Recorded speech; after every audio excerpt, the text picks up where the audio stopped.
that and the Supreme Court's ruling against Andy Warhol, the late Andy Warhol, in a case involving copyright infringement and the likeness of the artist formerly known as Prince. All that ahead, Boston Public Radio, 89.7 GBH.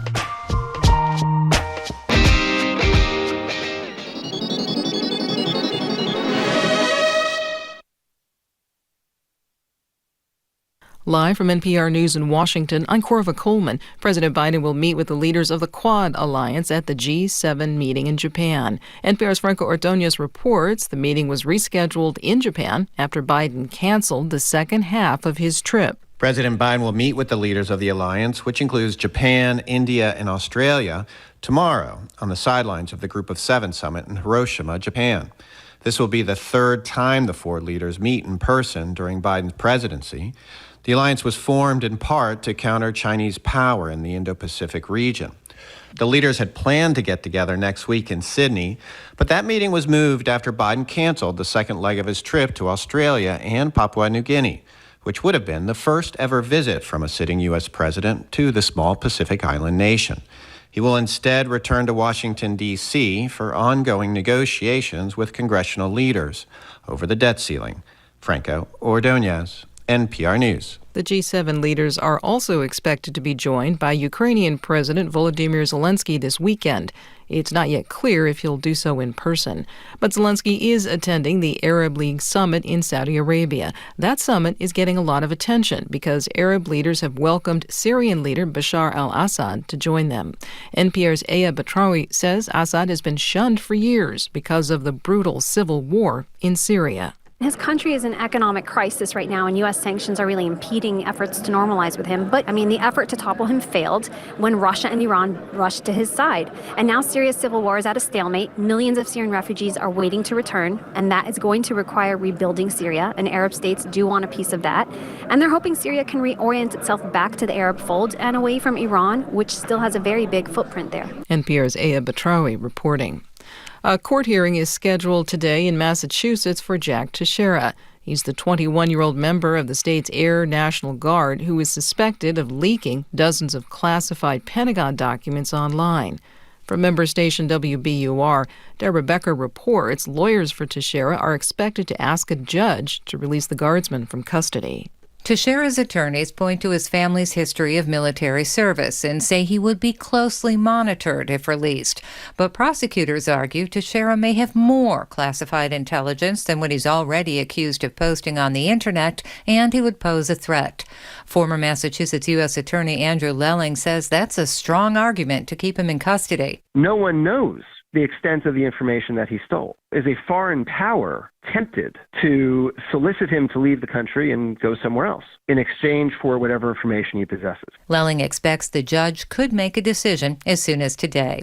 For NPR News, I'm Deborah Becker in Boston. On Wall Street, the Dow is up 115 points. This is NPR. Good morning. With the latest from the GBH newsroom, I'm Henry Santoro. People from across New England gathered in New Hampshire this week to talk about how the region can prepare for migration due to climate change. The New England News Collaborative's Mara Hoplamazian has more. The event focused on research about how people are moving due to climate change hazards like extreme weather and sea level rise. Parts of New England are more protected and could serve as a climate haven, but researchers say that will take a lot of work. Linda Shai, a Cornell professor and the leader of a project on climate adaptation in New England, says people want to move to places with jobs, housing, and family networks. But many of those are at more climate risk. So I think that if people actually do want to attract people, they are going to have to put in significant efforts to make the infrastructure, the housing, and the people here actually be one that would be able to accommodate significant numbers of people to move here. Shai says addressing the things that are already making communities unaffordable or inequitable can help municipalities prepare to welcome climate migrants in the future. For the New England News Collaborative, I'm Mara Hoplamazian. Don't look now, but ChatGPT is now a smartphone app. The free app became available on iPhones and iPads in the U.S. yesterday, will later be coming to Android phones, and unlike the web version, you can also ask it questions using your voice with the app. Company that makes it, OpenAI, said it'll remain ad-free, but it will sync your user history across devices. It'll start rolling out in other countries in coming weeks. 64 degrees in Boston. This is GBH News. Support for NPR comes from NPR stations. Other contributors include BritBox with the new season of Grace, based on the detective novels by Peter James. Grace and more original mysteries, including The Bay and Karen Peary, are streaming at BritBox.com/NPR.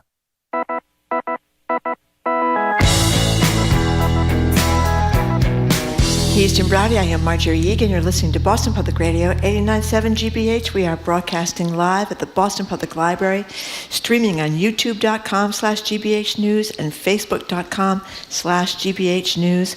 And next Friday, we're going to be joined by Governor Maura Healey. Hi, Jim. Hey there, Marjorie. How are you? Well, we got some great music today. Boy, do we ever. That's in the last hour, so if you're not here now, I would happen on by.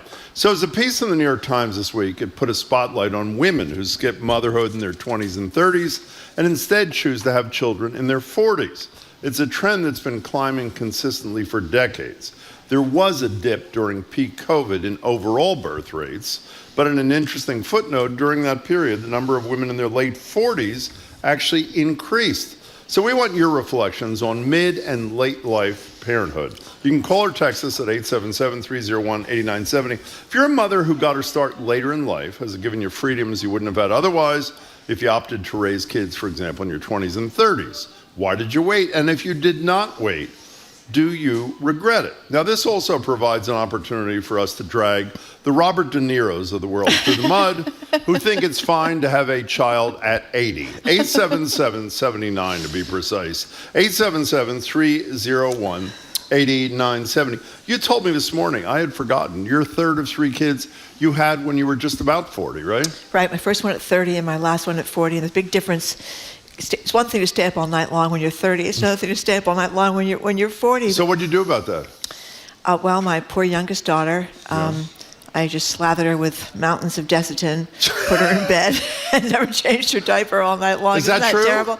Yeah, well, it's a joke about the first kid versus the third kid. The first kid, you put the little bassinet right next to your bed, and you put your hand on the kid's back to make sure the kid's breathing all night long. Second kid, you shove them right across the room. The third kid is out down the hall somewhere. You don't even know where the kid is. So I can't imagine these families with like 7 or 8 kids, how they do it. But I think a lot of people do this because they can't afford to have children. Yeah. They have to wait. Most women are working now in professions, and everything is so expensive. It's really hard to be able to have a child in your 20s because you haven't had a chance to get organized in your career and to work for a company long enough that they're not going to put you on the mommy track the moment you get pregnant. So I think that's a lot of it, don't you think? Well, I think it is. And the second part you said, beyond being on the mommy track, whether you want to be or not, is it's expensive, and hopefully you save a little money and you're there. That's one thing. And so, I mean, you experience it, and a lot of women, a growing number of women are doing it. I don't know if you have the same sort of visceral reaction I do when you hear that Mick Jagger at 73, I think had his 8th child or something. Robert De Niro had a child, I think maybe his 8th, maybe I'm confusing it, at 79. Yeah. Do you have a problem? Do you have, this drives well, you feel bad. So essentially, when the kid's going to the playground at 4, by the way, I remember Dad. He's in that grave over there at Mount Auburn. They're going to grow up without fathers, which I think is tough for these kids. How selfish is that, by the way? The 25-year-old mom will find a new husband pretty soon, and then kid will have a stepfather at least. I mean, it's really it's funny when you see in the wealthy suburbs around here, Brookline, Newton, Needham, you go to the playground. And a lot of these mothers, and people get insulted about it, they look like the grandmothers because they're in their late 40s, by then, or 50s by then. So it's a whole different thing. But it's I experienced that. We adopted our kids when I was 40. There you go. And 41 or something. So that here comes Gramps on the playground with the stroller. They didn't say it, but that was clearly the sense. 877-301-8970. Well, a couple of things. One, if there's any father out there who waited till he was like, 75 to have a kid, We're going to pop you up to the top of the list so we can humiliate you live on the air. And in terms of the mother thing, if you had kids early, do you regret that you didn't wait? And if you had kids later, was it the right decision for you? The other thing is, too, there's all these things that can help you get pregnant now. Because one of the things about waiting too long is it's really hard to get pregnant, or it's harder to stay pregnant. You're likely to have more miscarriages. Yeah. We always joke in Massachusetts, we were one of the early states, maybe we were the only state at the time where insurance covered in vitro fertilization. So we had the highest rate of twins and triplets in the entire country, because you often have twins or triplets or quadruple whatevers if you have a fertility treatment. So we have a very high number of those things here. And now there's freezing eggs. Companies actually pay for freezing eggs at some of these big deal companies, because that way they can get this woman to keep working all through her 30s till she finally says, okay, it's time for me to have a baby. And I think freezing your eggs is like 10 grand or some astronomical amount of money. The thing that goes with freezing your eggs, as you know, which obviously is increasing in terms of numbers, is freezing your head in Arizona, like Ted Williams. That's right. You can freeze your head right after you freeze your eggs. Do you remember, by the way, I know this has nothing to do with this, but since Marjorie took us in this direction, if you ever read Ben Bradley Jr.'s book about on Ted Williams, the opening paragraph is Ted Williams' head sitting on a tuna can somewhere out in the Southwest. What's that called? Cryogenics? Cryogenics, yeah. Whatever it is. And one last thing before we take the calls. When I was a kid, there were a lot of people that had babies very early. And I have a friend that had babies like late teens, early 20s. Yeah. And when they were broke and they couldn't afford to do anything and it was really tough, then they had late life babies again when she was 40. Same person? Same couple, because it was a totally different experience. They had the wherewithal then to be able to take their kids to dancing lessons. What do you mean, like with a 20-year differential between the old? Wow. Yeah. And how'd that go? I think it went usually well. I mean, that's it. The argument for waiting longer is you're more mature. You're probably not, partying until 4 o'clock in the morning when you're 40, Jim, like you might be when you're 21. 877-301-8970. Let's start with Ingrid from Somerville. Hi, Ingrid. Hey there. Hi, you guys. I love you. Thank you. Thank you. Genuinely. Generally? Some days, not so much. Okay. What's up, Ingrid? So I had my kids at 35 and 37. But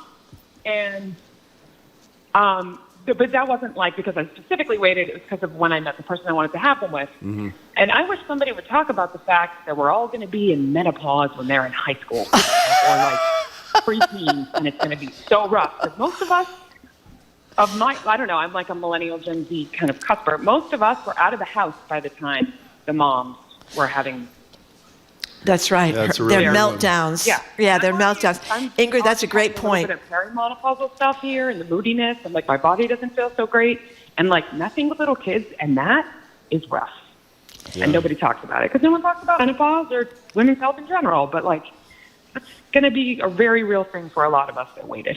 So Ingrid, had you met the right partner earlier, would you have intentionally had kids earlier? Probably. Okay. I don't know. If I had like fallen sick in love and gotten married earlier, yeah, probably.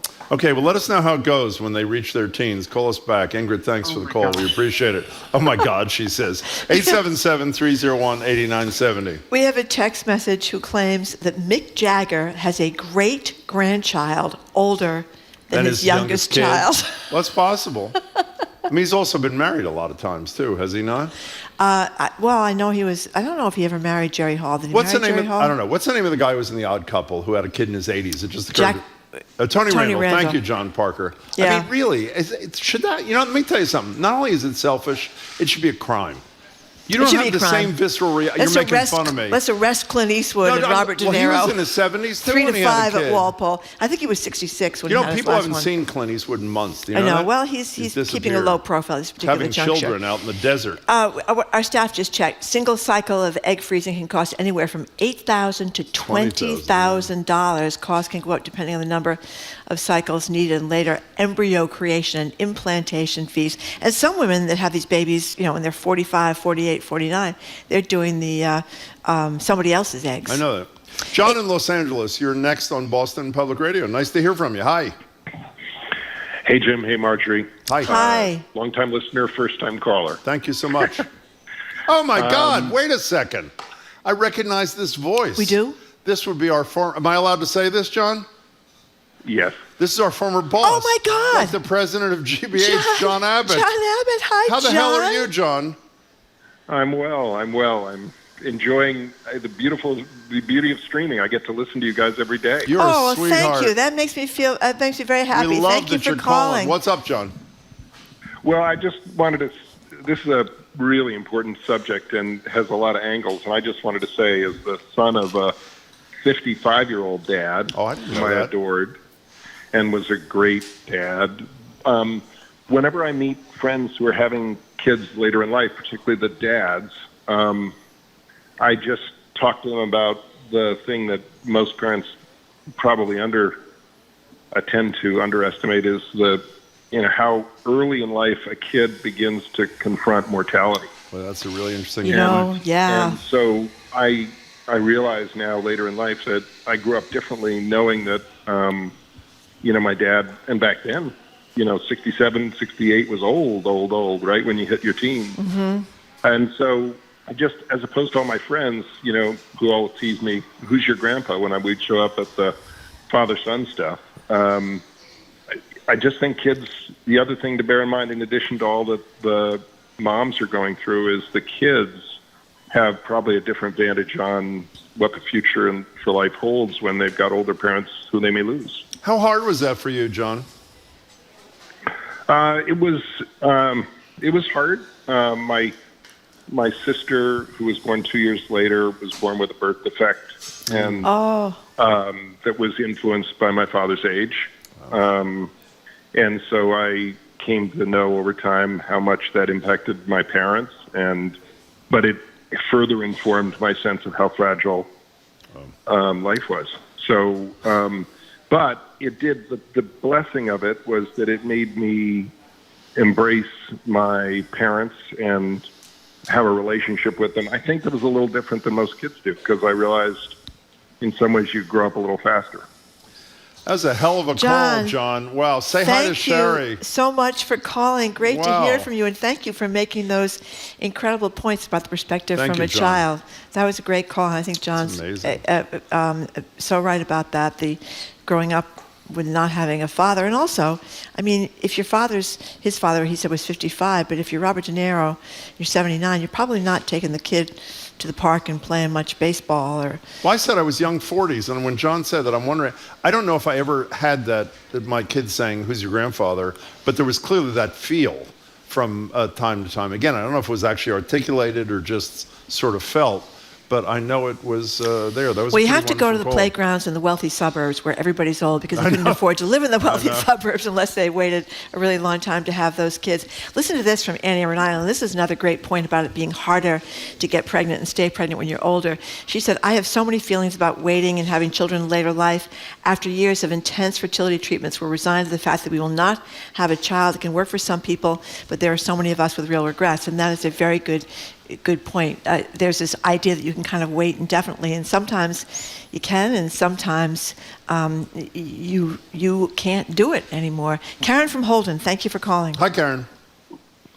Hey, hi, Jim. Hi, Marjorie. Hi. Love you guys. Thank you. Every morning. Thank you. Oh, I think I got to get you off my phone. Can you hear me okay? Yep. You can. Yep. Go ahead. Okay.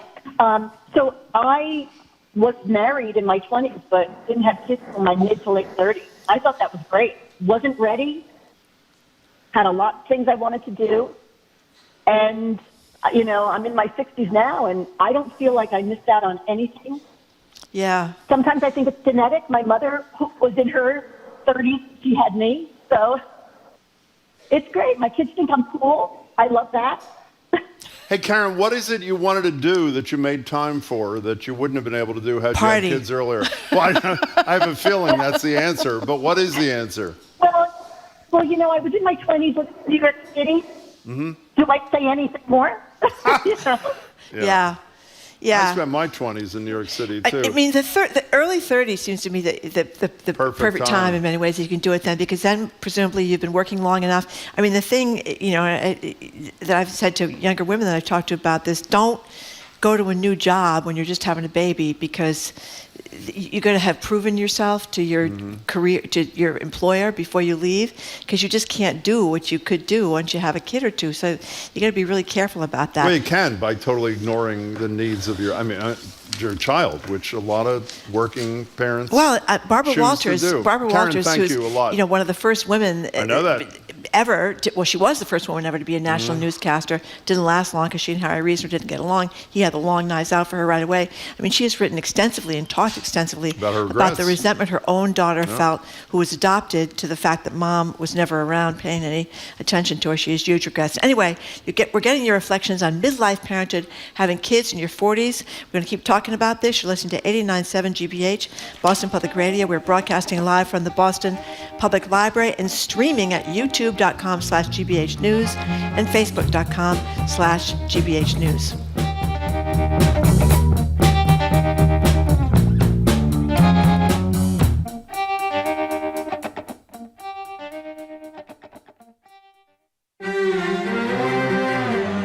In Jerusalem, a worst-case scenario was averted last month at a shared religious site, but it remains a contentious area. I'm telling you, that's the only place in the world, on the planet, where I don't feel comfortable. Security is back to normal, but what does normal look like at Jerusalem's holiest site? That's next time on The World. This afternoon at 3, here on GBH News 89.7. Support for GBH comes from you. And Comcast Business, committed to providing connectivity for your business by offering cybersecurity, internet, and mobile solutions. Comcast Business, powering possibilities. Restrictions apply. Comcast Business, internet required. And Mass General Cancer Center, dedicated to providing the latest therapies and cancer specialists who are experienced in your cancer. When you hear the word cancer, their team is ready. Learn more at massgeneral.org/cancer.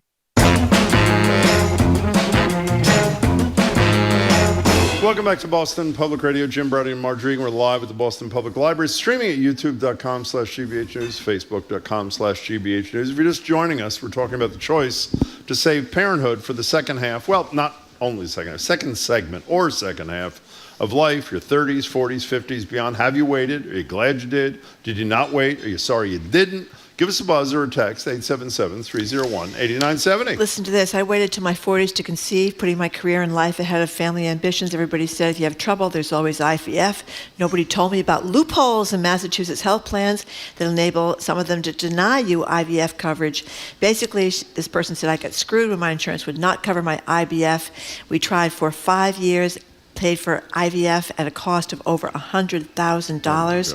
With no success, we finally had to stop because we couldn't afford to continue. Oh, my God. Yeah. We should ask Catherine Gergen-Barnett about that. Yeah, we will. Absolutely, about older motherhood. I meant the insurance side, too. Alfred, you're in Marblehead. We'll ask her about the name. They have the name for older mothers. What is it? If you were even over 30, it was prima gravitas or some expression for old mothers. I forget. We'll ask the doctor what it is that the medical community...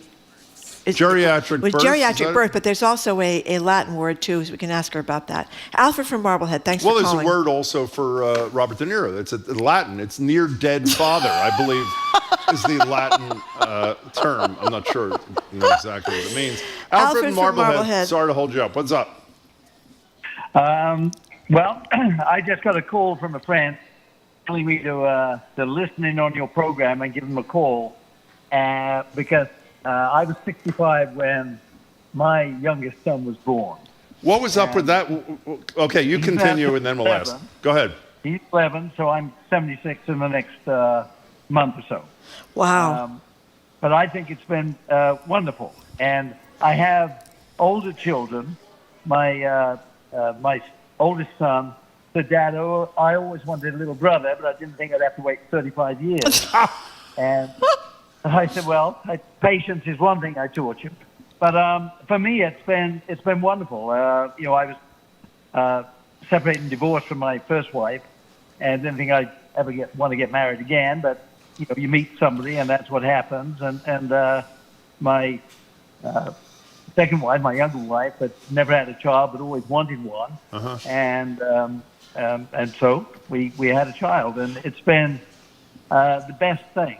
Well, Alfred, I know you're thrilled about it, obviously, and I assume your wife is. How do you think your 11-year-old kid is feeling to have a father whose life expectancy is not spectacular? No, I'm serious.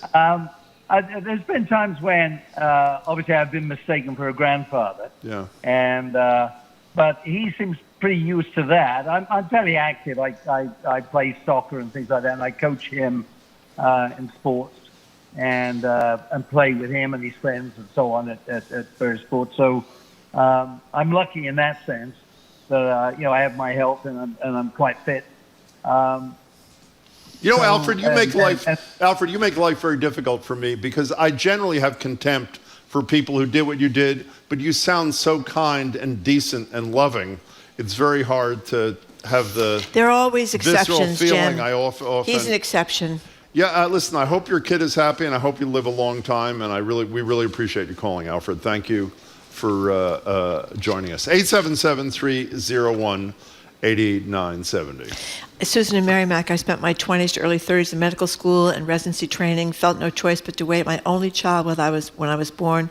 My only child was born when I was 37, and I feel lucky to have had a healthy child. They give you more tests, obviously, prenatal tests when the child is older because there's more likely problems with the child. And one of the links, John said about his older father. And one of the links to autism, I'm not a medical person, but one of the things that they're looking at is older fathers being linked to some cases. Who knows a lot about autism and how it's caused? Donald Trump is somebody who really has great medical expertise. So if we can get him on the show sometime Well, because next week. people have said that his youngest child, may be on the Asperger's or autism spectrum. I have no idea if No, that's... but I meant his moronic vaccination position, which is both dangerous and, as usual, unfactual. Cheryl and Natick, thank you for calling. Hey, Cheryl. Hi. Hi. Hi. So Hi. I had my first at 43. And 43? It's because, yes. Yeah, okay. Yes, my first child. We did IVF. It's because I didn't get married until I was 40. Mm-hmm. And then I had, I'm sorry, I'm echoing, so it's driving me crazy. No, it's fine on our end. I'm sorry it's not on yours, but we hear you well, so keep going. Okay. So I had my second child at 46 and then my third at 48. Wow. Wow. Yeah, and you So still how sound exhausted are you still sound exhausted, Cheryl. It sounds like we're keeping you awake here. Exhausted? Yeah. We're joking, but are you exhausted a lot of the time? Well, I think I thrive on stress because I'm a nurse and I'm going back for my RN also. So wow. I like to be busy. I guess you do. And they've added so much to our lives. They're great kids. And another factor is we used donor eggs for the last two children. Yeah. Cheryl, I wonder, I mentioned this before, having my first at 30, my last at 40, that you're much different physically at 30 and 40. I can't imagine being up all night when you're 48 with a newborn. Well, it's manageable, and you just say to yourself, it's not forever. It's only for such a short period of their life and your life. Yeah, well, that's a good way. That's a healthy way. It's hard to say that on an individual way of night, thinking though. of it. Yeah. Cheryl, that was a great call. Wow. Thank you very much. 43, 46, and 48 for sure. Yeah, that's amazing. That's amazing. We have a text message directed at you. Jim, don't worry about older parents. If Ron DeSantis is elected president, he will outlaw late-age pregnancy. I'm sure he will. He'll outlaw that, too. If it helps him politically, I'm sure he will. He's into outlawing. He's into getting into the decisions between you and your physician. I know we're going to talk about this later. I can't think of a politician whose whole agenda is based on cruelty more than Ron DeSantis. I mean, every single move he makes is to hurt somebody. People's freedom to make medical decisions, people's freedom to read what they want to read. I mean, it's insane. Right. The party of freedom for what? Besides freedom to buy AR-15s, is that what it's all about? Well, what's going to undo him? I know we're going to talk about DeSantis with somebody later. Two things. One, the cruelty, as you said months ago, doesn't sell nationally. It may sell in Florida. And secondly, ironically, it's not being cruel to humans that may undo him. It's being cruel to Disney that may undo him. Most people don't have that hostility toward Mickey Mouse, exactly. as many people have pointed out. Kate from Worcester, thank you for calling. Hi, Kate. Hi, Jim and Marjorie. So I just wanted to weigh in. I actually had my children younger. I have 4 kids. I was 27 when I had my first and 35 when I had my fourth. And I cringe a little bit when I hear, prioritizing career and waiting until later, because you can really, have a successful career after your kids are a little bit older. I took 10 years off from my job, and I was able to luckily get back into it. Now going on 15 years back in the workforce. I'm going to be 50 soon. And I wouldn't regret it for a second. I worked part-time and helped supplement income when I was home with my kids when they were little. And I look back to those years. I had so much more energy when I was in my early 30s. I can't imagine doing it now as I get closer to 50. So Kate, what do you do? If you have younger listeners, I'm in sales. You're in sales, okay. Yep, and I do feel like there is a lot of respect for stay-at-home moms that are getting back into the workforce. I feel like it's easier to do that now. Good. And we're not looked at as somebody who is out of touch. So I would encourage any of your younger listeners that don't wait. If you want to have kids when you're young, you can still have a successful career after. Well, that was a very upbeat call. Thank you Kate. very much for calling.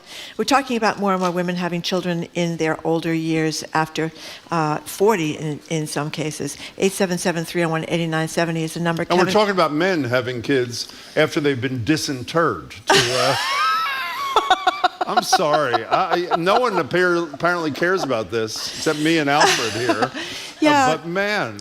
Your kid is going to grow up without a dad, basically, or a dad that's infirm. Well, Alfred's a little bit younger. He was 65 when he had his kid, and his kid's 11. He says he's healthy at 76. Maybe and he sounds like a really wonderful soul, but I don't know. Kevin in Rhode Island, thanks for calling. Hey, Kevin. Hello there. Hello to you. First-time caller. I just never call in, but I just got back from playing tennis with a guy who's my age who has 2 10-year-old grandchildren. And I had twin boys as a single dad at the age of 50. Wow. As a single dad, so you did it by yourself? No mom to help? By myself. Wow. No help. And how'd that go? How is that going? It's great. I was working in Manhattan, and I did have help for the first few years, but then I retired when they were about 3, and I've been doing it by myself ever since. You retired at 53? 52, actually. I'm going to retire at 92. Okay, Kevin, what do you do for a living? I just have to know this. Are you a state trooper or are you in finance? No, I worked in network television in Manhattan. Oh, boy. Okay, la-di-da. So, Good Kevin, for you. were you nervous about having a couple of kids at 50 or no? No, I wasn't. I had, a lot of energy. I've lost a lot of energy since then, but I had, I don't think I could have done it now, but I wasn't nervous, and I don't know how I did it looking back, but it's great. How old are your kids now? They're almost 11. And how are they doing with a 61-year-old father at 11? Well, up until a few years ago, every year on my birthday, I was 39 again. So they finally figured that out. I guess they did. Well, you sound happy. I hope they are. I'm sorry. Go ahead, Kevin. I'm sorry. No, it's they're fine. And I have a 95-year-old mother who lives on her own. So it's, good genes. You got good genes. I hope it works. Kevin, thanks. We appreciate your call a lot. I have bad genes, so that's why I'm glad I had one at least at 30. Because you know what the other thing, a lot of people are pointing out, if you wait till you're 50 to have children, you're probably going to be 90 when you have grandchildren. And for people that want to have grandchildren, which is really fun, I have one now. It is really fun. I would hate to be 90. I would hate to be 90 having I'd my like first to be one. 90 actually. Given the alternative, but I know what you mean. Yeah, okay. We got to take a break. We got to take a break. Okay, we are done with this topic. We had a bunch of great calls and a lot of great texts, and sorry we couldn't get to them all, but we will revisit this because Jim is clearly obsessed with these older men having Nobody babies. else is, apparently. No, it doesn't seem to bother anybody as much as it bothers you. Anyway, coming up, it is Mental Health Awareness Month. This week, the White House released a national strategy for transforming the mental health care system. Will it work? Does it go far enough? We're going to ask Dr. Catherine Gergen-Barnett about this and other health questions. She is next. You're listening to Boston Public Radio, 89.7 GBH. Classroom with internships, hands-on learning, and industry-experienced faculty. You can explore more at jwu.edu. And Mass Cultural Council, committed to supporting the vibrant, creative, and cultural sector of Massachusetts. You can learn more at massculturalcouncil.org. That's massculturalcouncil.org.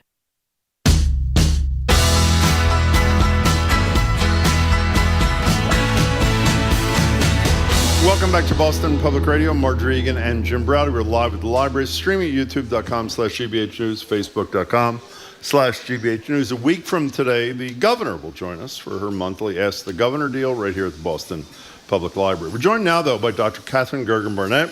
She's the Vice Chair of Primary Care Innovation and Transformation at Boston Medical Center and Clinical Associate Professor at BU Medical School. Doctor, it's great to see you. Great to see you, Doctor. So, as Jim just said, so one of our texters who was very concerned about our last subject, which was about having children as older people, just said that he was freezing both his head and his sperm so that he could have children when he gets thawed out. But I'm just wondering, in the medical field, is there conventional wisdom, or is it whatever works, or what? And you mentioned, you were like me, first kid at 30, last kid at 40. Yeah. So, obviously we are all living longer, but that doesn't necessarily mean, as I think as one of your callers called in, that menopause hits at a different time. Or to your point, with Mick Jagger, there is a certain time at which I think parenting becomes more difficult. I increasingly, I'm a family medicine doctor, so I see people at all ages wanting to have children. And I increasingly see people in their 40s who want to have kids. I will say, especially as we get to later age, I think the coverage for infertility treatment goes down, and I think that's a really tricky thing. And I know, you talked about the price tag that happens with freezing eggs. And again, my lens is always around health equity. And so if we are talking about, wanting to give people the most freedom to do those things, we also have to talk about insurance coverage for those who want to delay. But we also know that there are medical risks that go up as age goes up.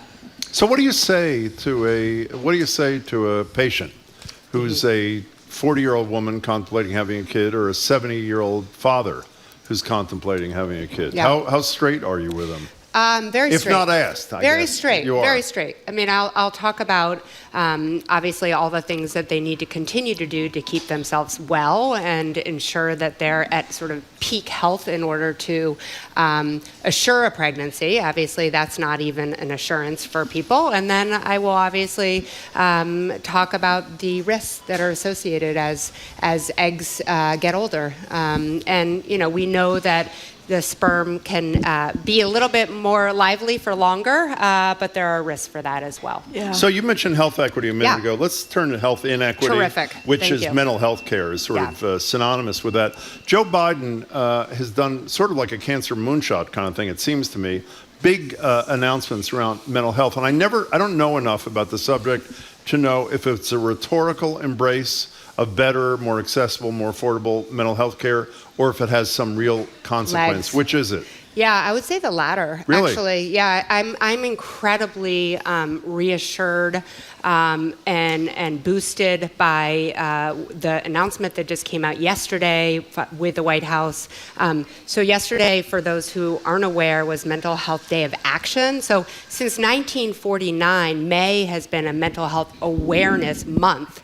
But the difference between awareness and action, obviously, is huge. So it was actually MTV who in 2021 catalyzed this idea of a day of action. Really? So it's really quite new. And yesterday, the White House came out on the day of action and announced a huge package as part of Biden's unity agenda. So the idea is, obviously getting all people together to pass certain bills, and understanding that irregardless of what party you are part of, your life is going to be impacted by the mental health epidemic that's facing our country. So what's the agenda? What's he doing? Yeah, so first of all, there's going to be $280 million earmarked for the increasing size and diversity of the behavioral health workforce, specifically in schools.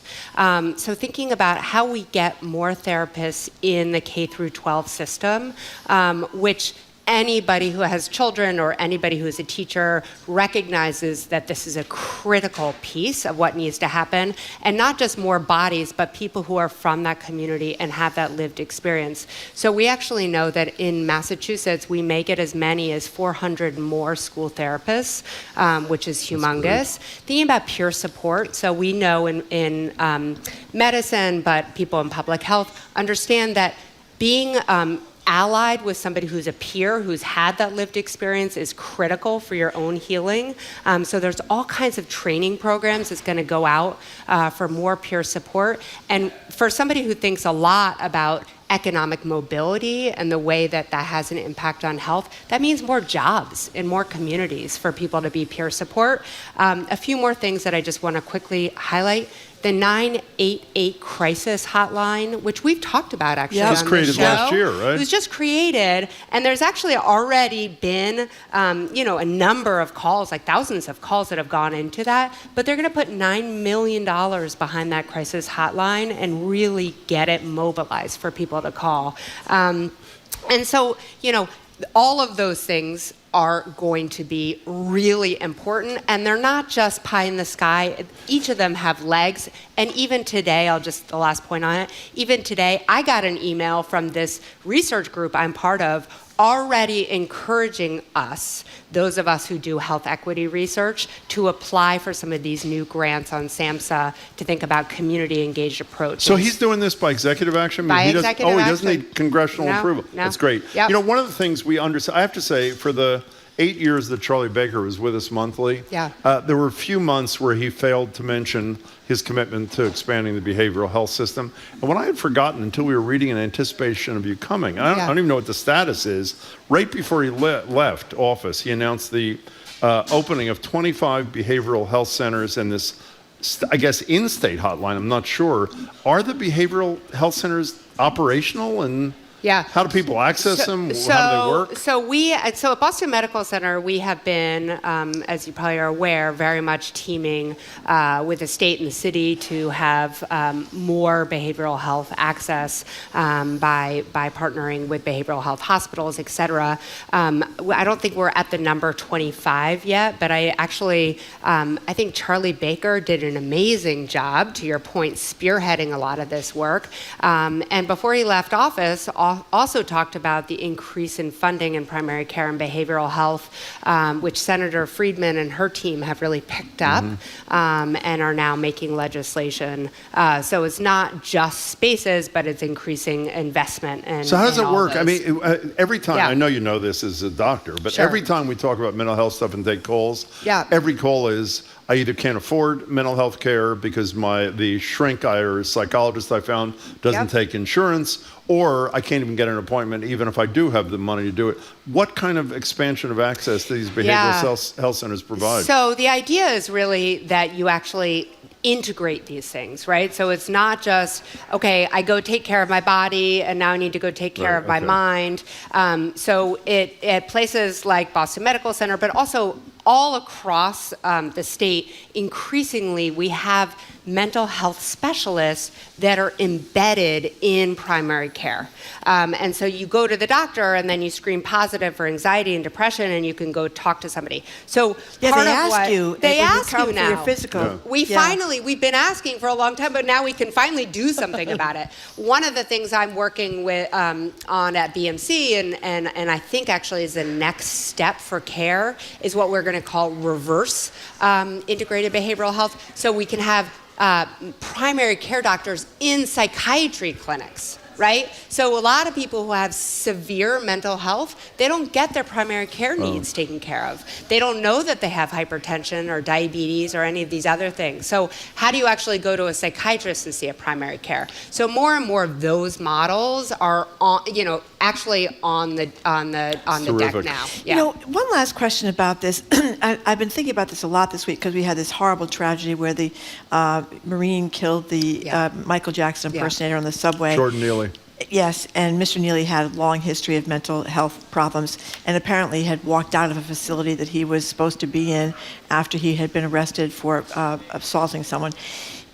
I think you have to, if you have a family member who is severely mentally ill and may not realize because they're severely mentally ill that they need inpatient treatment, I think you have to go through the cops and the courts to actually get them in treatment if they don't want to go. And just anecdotally, you hear that that's a real tragedy for a lot of families because the family member won't go as the family stands by helplessly. Yeah, it's heartbreaking. Yeah. It's completely heartbreaking. It doesn't have to be the courts and it doesn't have to be the police, although gratefully we have, law enforcement folks working with us and more trained for these things. It can happen through primary care. It can happen through the emergency room. They can require it. Yeah, we can require it. I mean, it's the traditional term is pink papering, and people may have heard of that, where people are sort of against their will brought to mental health facilities. Happily, I think that it doesn't happen as much as maybe people worry it does, right? Because oftentimes there's enough intervention that somebody will have some insight. It's not often that people have no insight. But can they leave when they're like this if they're New York deemed man stable? Did? If they're deemed stable, they can leave. Okay, they just can't walk out. Yeah, otherwise it's against medical advice. Okay. We, Catherine Gergen Barnett, we talk to you virtually every time you're here, and Michael Curry, whenever he's here about health equity stuff. You mentioned it a couple of minutes ago. Yeah. And yesterday we had this guy, Ismail Samad, on. He's one of the co-founders of Nubian Markets. It just opened 2 days ago. Yeah. And we were preparing to talk to him and his buddy Kamal Jarrett from this great hot sauce, Hillside Harvest place, and they were fabulous. One of the local vendors whose stuff is being sold there. He mentioned that he got $1 million from Boston Medical Center. And the reason it sounded so great to me as an outsider is there's so much talk about when you're treating, if you care about health equity, it's not just about providing health care, it's about the whole universe of things you got to do. So we heard from his side what it was like to get the $1 million. From your side, explain the motivation for your place. I'm. You're smiling broadly. I feel like this is, one of those amazing silver linings of the work that Boston Medical Center does, and so many people, not obviously just BMC in the community, where we're finally starting to talk about the implications of all of the things that happen in people's lives. The word is social determinants of health, and food access is absolutely high in the list. So for a long time, those of us who talked about food deserts, right? So places where nobody has access to fresh fruits and vegetables, or if they do, they're incredibly expensive. They may be going bad. And so, I was so pleased to see that you actually had them on as guests yesterday. But this Bartlett place in Nubian Square had been laying fallow for quite some time. It was sort of this MBTA bus stop that with lots of graffiti and people saying, really, we need to use this place for some sort of community event. And BMC, we are very blessed to take care of a lot of people in Nubian Square. Those are really our patients. And we do a lot of community engagement work with Nubian Square. So in 2019, understanding, of course, that food access equals health, we gave this $1 million loan, interest-free.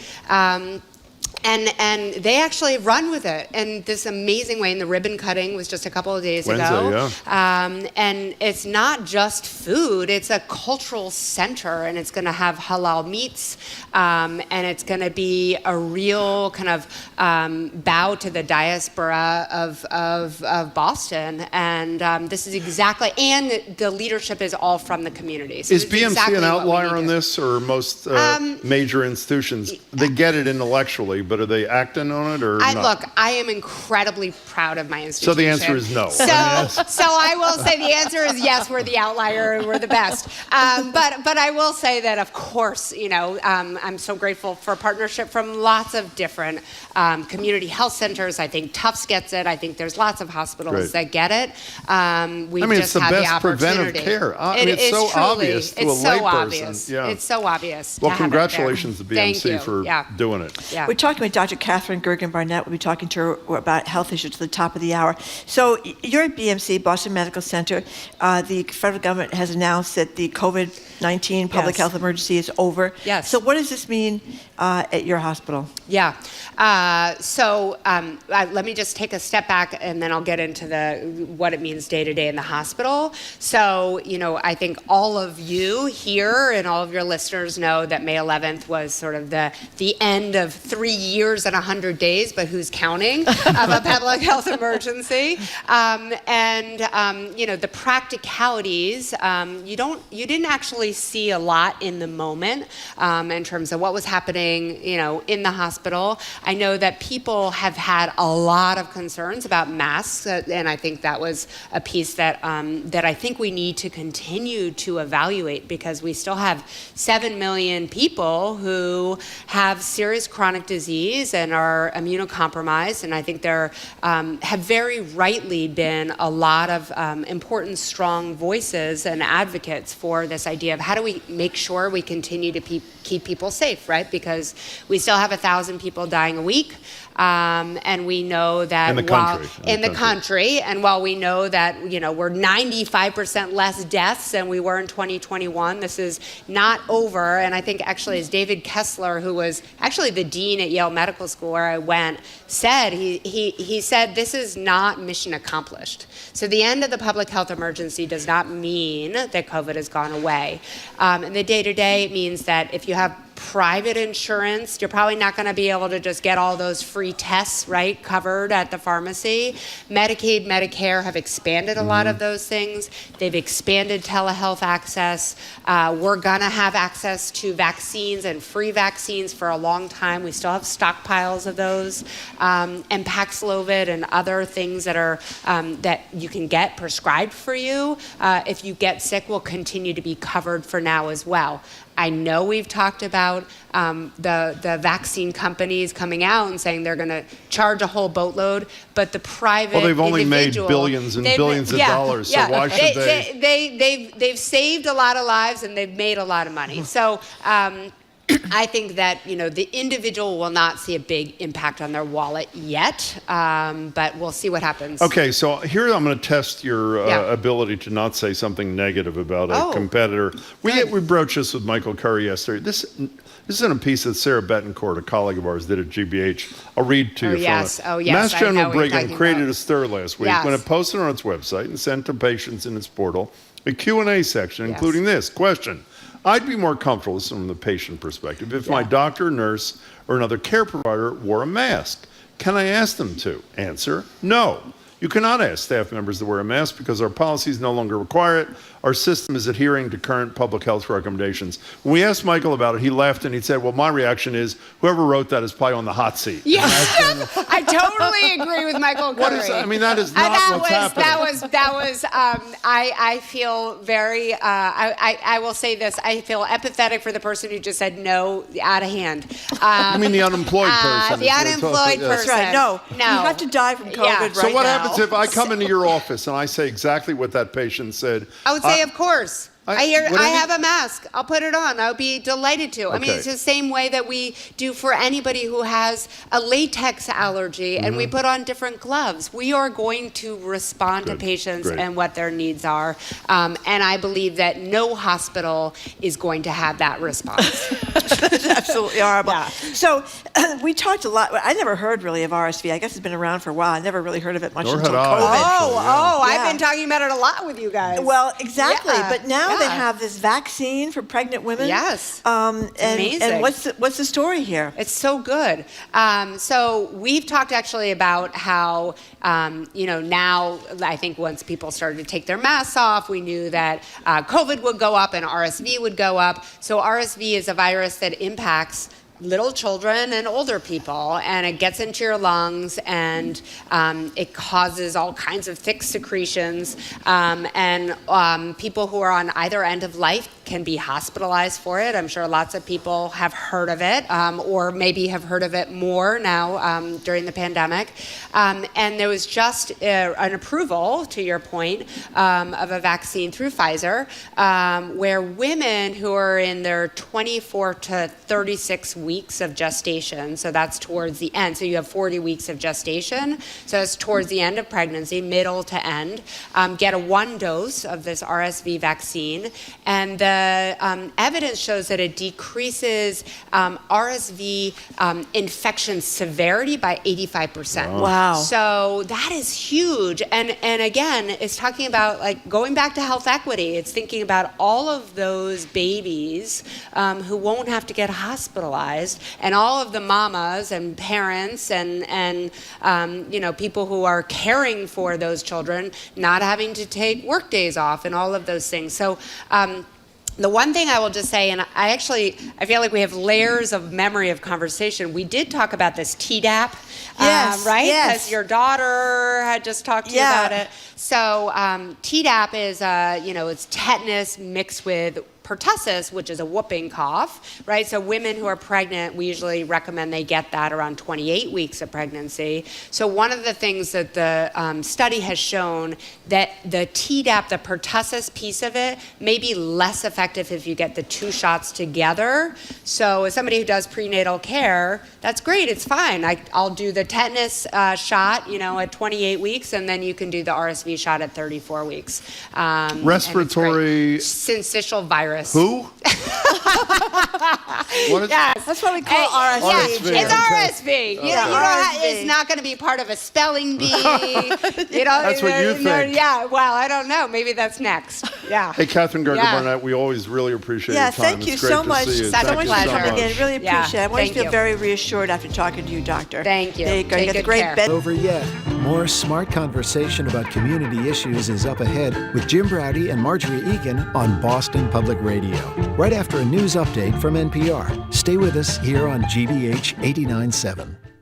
Our programs are made possible thanks to you. And National Grid, providing access to electric heat pumps, which offer heating and cooling for businesses of all sizes to help them achieve their sustainability goals. You can learn more about heat pump technology at ngrid.com/future. After all the buzzing in, one final question remains. Who will take home the quiz show crown? Watch as these brainiacs battle it out for the High School Quiz Show Championship tomorrow evening at 6 on GBH2. I'm City Hall reporter Soraya Wintersmith, and you and I are listening to 89.7 WGBH, HD1 Boston, online at gbhnews.org. GBH News with NPR. What matters? And from JP Fuji Group would join us to celebrate AAPI Heritage Month with food. And Cliffnotes is a genre-fluid, hip-hop inspired, multi-platform artist exploring the black mind and very involved in the Boston art scene. Cliffnotes joins us for a live Music Friday performance. All that ahead on Boston Public Radio 89.7 GBH.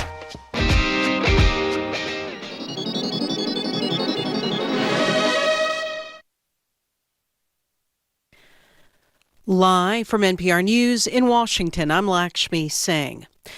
Ukraine's President Volodymyr Zelensky attended a gathering of Arab leaders in Saudi Arabia and met with the country's crown prince. Also at the Arab League summit for the first time in years was Syria's president, who is allied with Russia. NPR's Aya Batrawi has more from Jeddah. Zelensky told leaders at the Arab League summit that some of them were turning a blind eye to Russia's aggressions. He pressed them to push back against Russia's invasion of his country, which he said also impacted Ukrainian Muslims. Arab states have largely refused to pick sides in the war, keeping ties with both Russia and Ukraine, which are major wheat suppliers. The summit also drew attention because of Syrian President Bashar al-Assad's return after a nearly 12-year-long suspension due to the country's civil war. Having failed to topple him, most Arab states have been slowly rebuilding ties with Syria, despite resistance from Qatar and Kuwait and opposition from the U.S. Aya Batrawi, NPR News, Jeddah, Saudi Arabia. Zelensky is expected to personally address the G7 summit this weekend.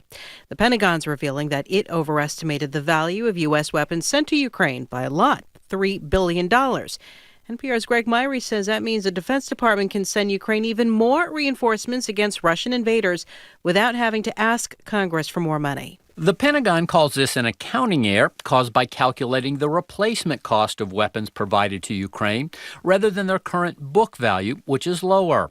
Officials say the discrepancy was discovered earlier this year as part of the regular oversight process. As a result, the U.S. could send additional military assistance to Ukraine based on funding already authorized by Congress. The Pentagon has provided around $30 billion in aid to Ukraine since Russia's full-scale invasion last year. The latest development comes as Ukraine seeks more weapons for a major offensive expected to begin soon. Greg Myrie, NPR News, Washington. Said people get ready. A funeral is being held in Harlem this hour for Jordan Neely. He was the displaced individual who had a lethal encounter with other riders on a New York City subway train earlier this month. A Marine veteran placed Neely in a chokehold, alleging Neely posed a threat to other passengers. Video recorded by a bystander showed Neely yelling at others and begging for money but not physically attacking anyone. Civil rights activist Al Sharpton delivered a eulogy. There has been, since Jordan's death, a distortion of values that we need to make clear that has been violated. Jordan Neely was 30 years old. You're listening to NPR News. Good afternoon. With the latest from the GBH Newsroom, I'm Henry Santoro. Investigators say a series of brush fires that have been burning in Lynn Woods for the past week were intentionally set. Crews spent last weekend containing the fires only to see them spread again earlier this week. Lynn's Fire Chief Dan Sullivan says investigators are working on tracing the exact origins of these fires. They can use some techniques to see if they had all started from one fire and burned back to a certain area, or started and then kind of merged into one as the winds and the topography kind of steer it in a certain direction. Since the first fires broke out, the state has been under a fire weather watch with strong winds and dry conditions, setting the stage for wildfires to break out. Well, the Robert Kraft empire just expanded big time. Not the Patriots arm of the empire, but the packaging arm. That was the lifeblood of the Kraft family for years. Nearly 20 years in the making, the Kraft Group's packaging business, Rand Whitney it's called, has opened 2 large facilities in Boylston. Boston Business Journal reports that demand for the company's cardboard boxes skyrocketed during the COVID pandemic. And yesterday, Robert and Jonathan Kraft, Massachusetts Governor Maura Healey, and other officials were on hand for a ribbon cutting of a 375,000 square foot plant for the Worcester-based company, as well as a neighboring 325,000 square foot warehouse for the Unified 2 Global Packaging Group, which is also part of the Kraft empire. 67 degrees. This is GBH News. Support for NPR comes from NPR stations. Other contributors include Fisher Investments. Fisher Investments' team of specialists offer guidance on investing, retirement income, and Social Security. FisherInvestments.com. Investments in securities involve the risk of loss.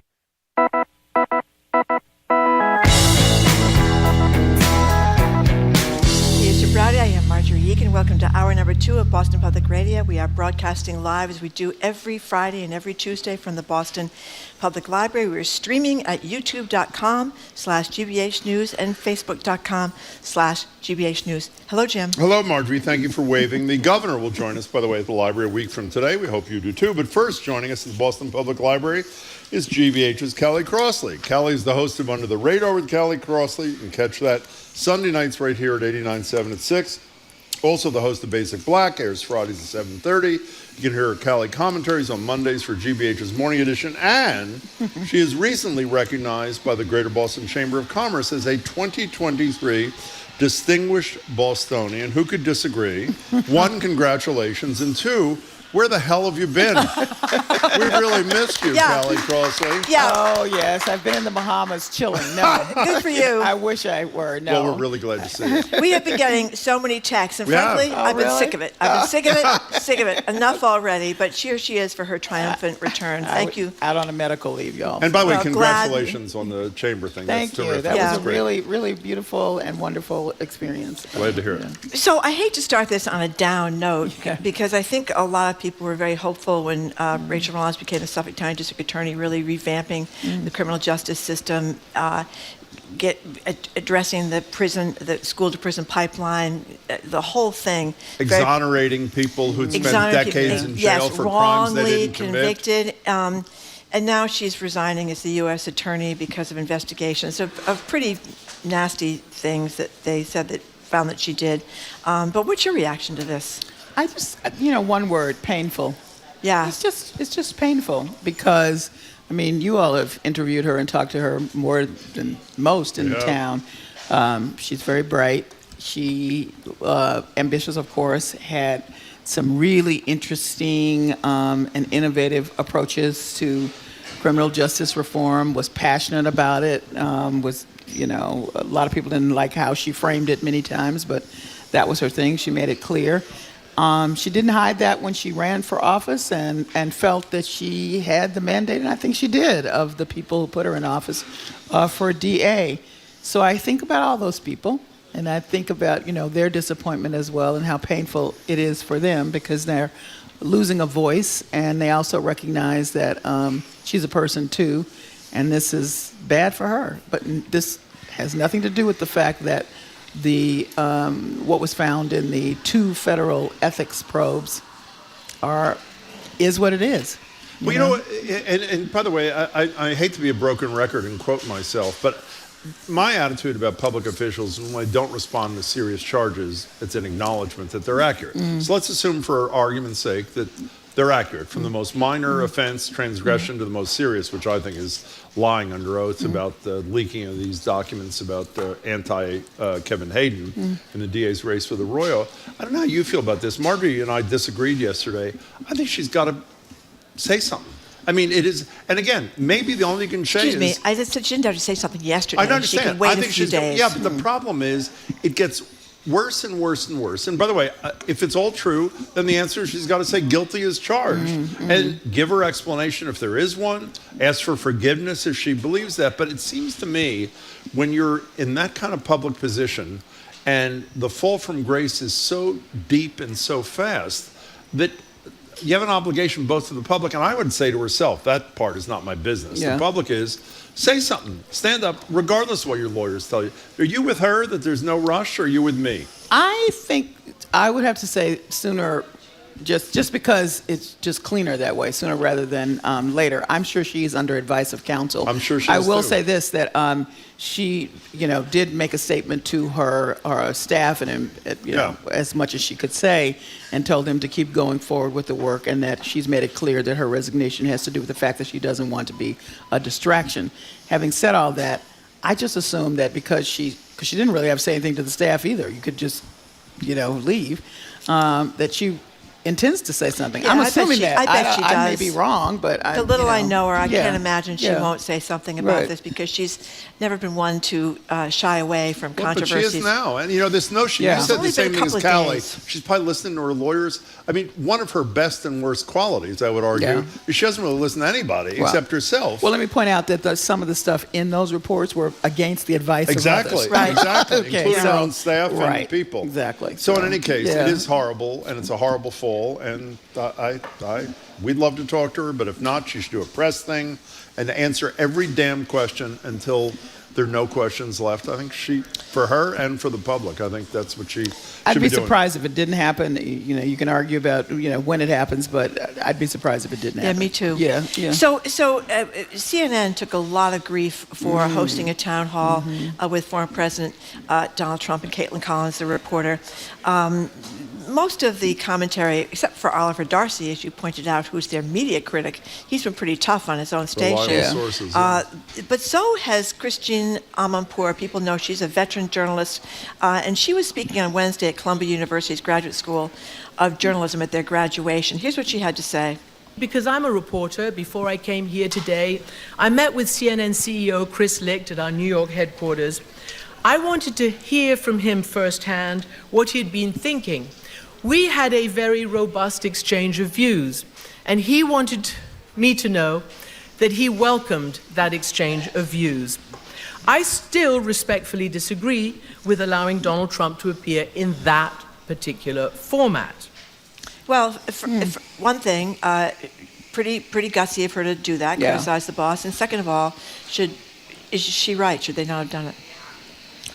In the way that she's, in that particular format, yes, she's right. Yeah.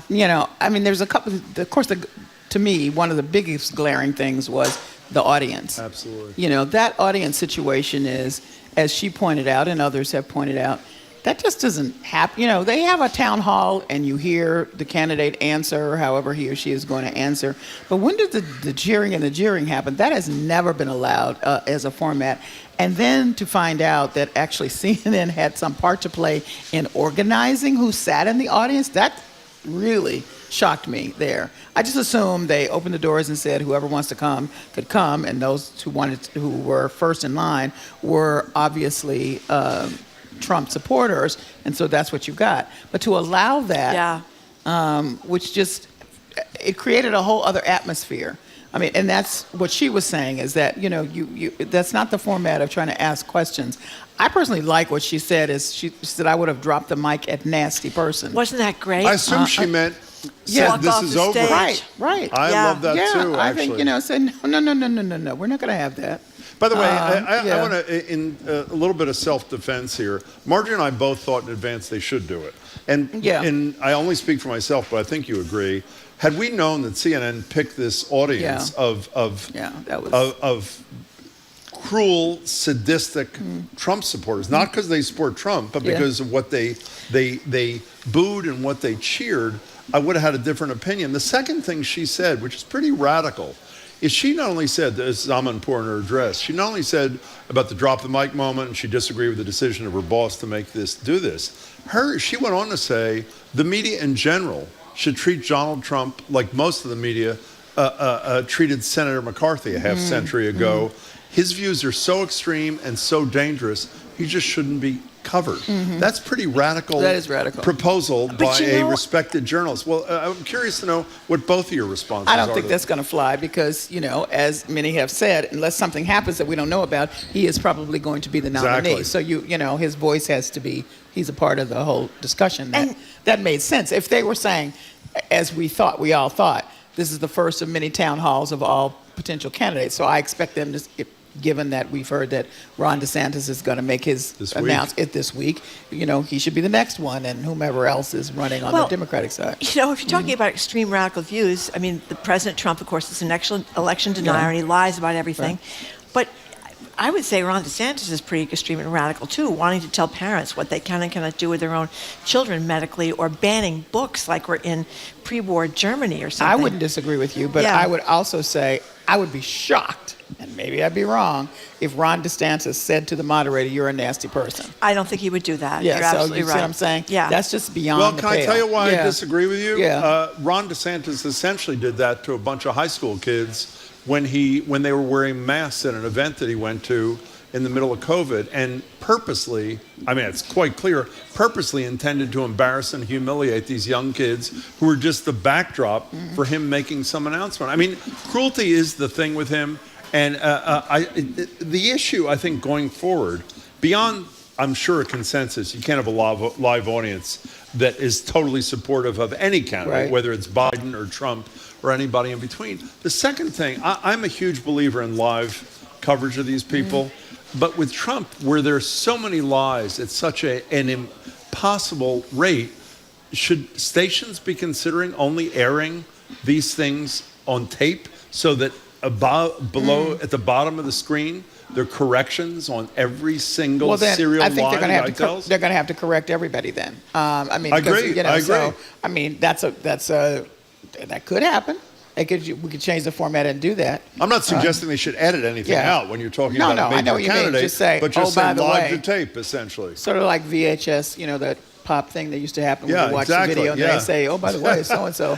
Exactly. Right, But I have to say, good for Christian Amanpour, but even less so than who you mentioned. Christian Amanpour is a huge star. Right. When you're a huge star, you get away with a lot more courage. I'm not belittling at all her courage, but Oliver Darcy is not a huge star. He's a person very few people know. He took over for Brian Stelter as the media critic. He writes Reliable Who was Sources, gotten rid of. which is Right. a fabulous newsletter that you should read and subscribe to. It's free about the media, but good for him for having the And courage. everybody thought he was going to get fired, too. I did, too, yeah. Yeah. And by the way, what he has said, which takes courage, is not just to report on what Amanpour has said, but said that the majority of people within CNN That's right. agree with Amanpour Right. and disagree with their boss. That really takes you-know-what. Yes, it does.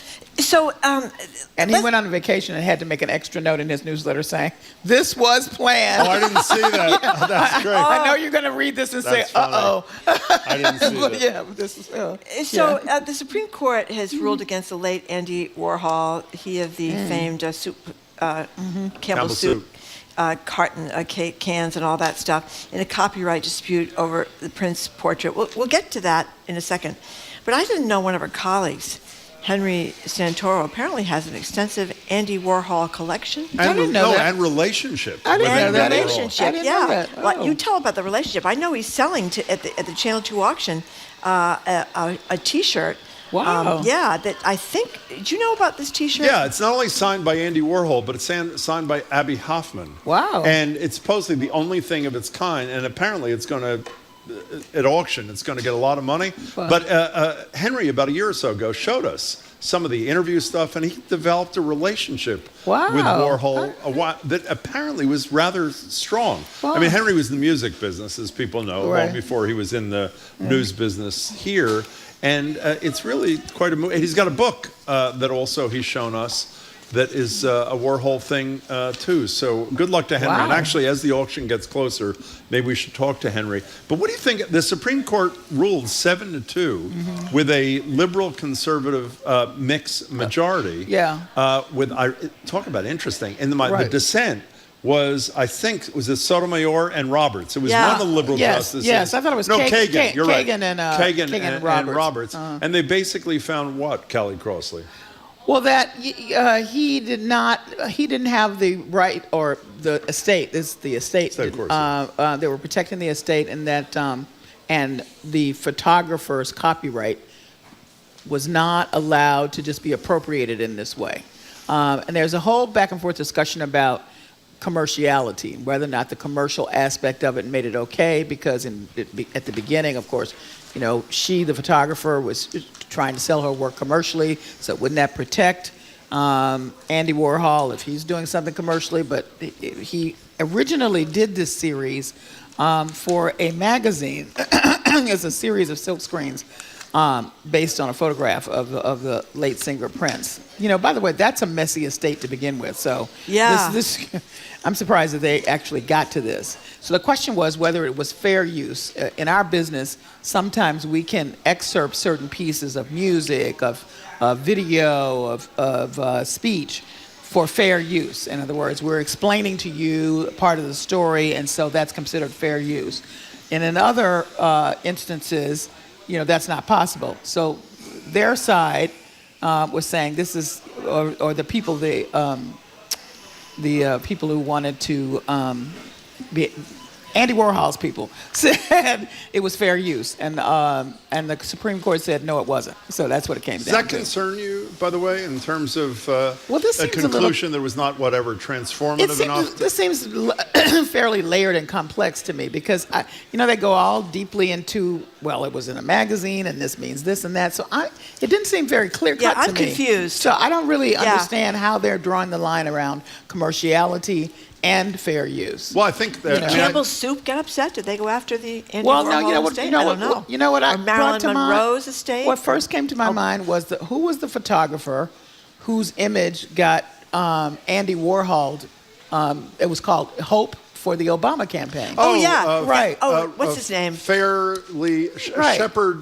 Farley or something like that. Didn't he get into some kind of? I think he did. He did. Yeah. Speaking of Prince, who I think all of us totally loved. Yeah. Didn't you tell us? Yes. Well, you went to Paisley Park. Yes. What was that? Can you refresh? The National Association of Black Journalists were in Minneapolis the year that months later he would be dead. And maybe you don't know. Well, I'll just confess on myself. If I can hit 8 o'clock in my pajamas at any given night, it's a big thrill for me. Okay, so it was like this, and he was a night owl. So you would leave from the hotel to go to Paisley Park, something like 9 or 10 o'clock. Oh my God! I was like, really, people? and my friends were like, no, you got to go. It's Paisley. I said, okay. But I dragged myself over there. Well, he didn't make an appearance until it had to be midnight or after. Maybe it was 1. And there were DJs, there was food, there was it's a big party. It was great. And then he comes out, and he's as charming and as clever as he can be. He's so funny. He's just making fun of us, and because How big was the crowd? Huge. Yeah. I mean, the space is huge. This is Minneapolis. Yeah, right? yeah. Minneapolis, yeah. I mean, we all had a ball, and then we were thrilled when he finally came out, and we were like, well, why don't you do this? He said, I'm not working all night for you people. So he just came out and kind of chatted everybody up. Right, it was fun. Wow. And then he was dead a month later? Yeah, it was bizarre. I'm so glad I went, because it was quite the experience, and it was so much fun, and just being in the space, and you can see why people were excited about being there over the years as it was. So, yeah, it's a moment I treasure, but I almost missed it. Okay. Let's talk about something that is, I think, very heartwarming. Mattel introducing its first Barbie doll with Down syndrome. Yeah, let me. So Barbie, Mattel rather, has been trying to really adjust. Or come up in innovative ways to make Barbies and Kens, but mostly Barbies, that really represent a broad perspective. Yeah. Which I love. So do I. Certainly we have different races, we have different abilities. So this is the first one with Down syndrome. And they've gone so far as to make certain that she has these prosthetics on her legs, which often happens with people with Down syndrome. They have adjusted some of the features on her face. Her necklace is 3 chevrons, which represent how people with Down syndrome have 3 copies of their 21st chromosome. And the ankle-foot orthotics, I mentioned that happens with some children with Down syndrome. And I just thought to myself, if you are a kid, and this is, first of all, that's a struggle anyway.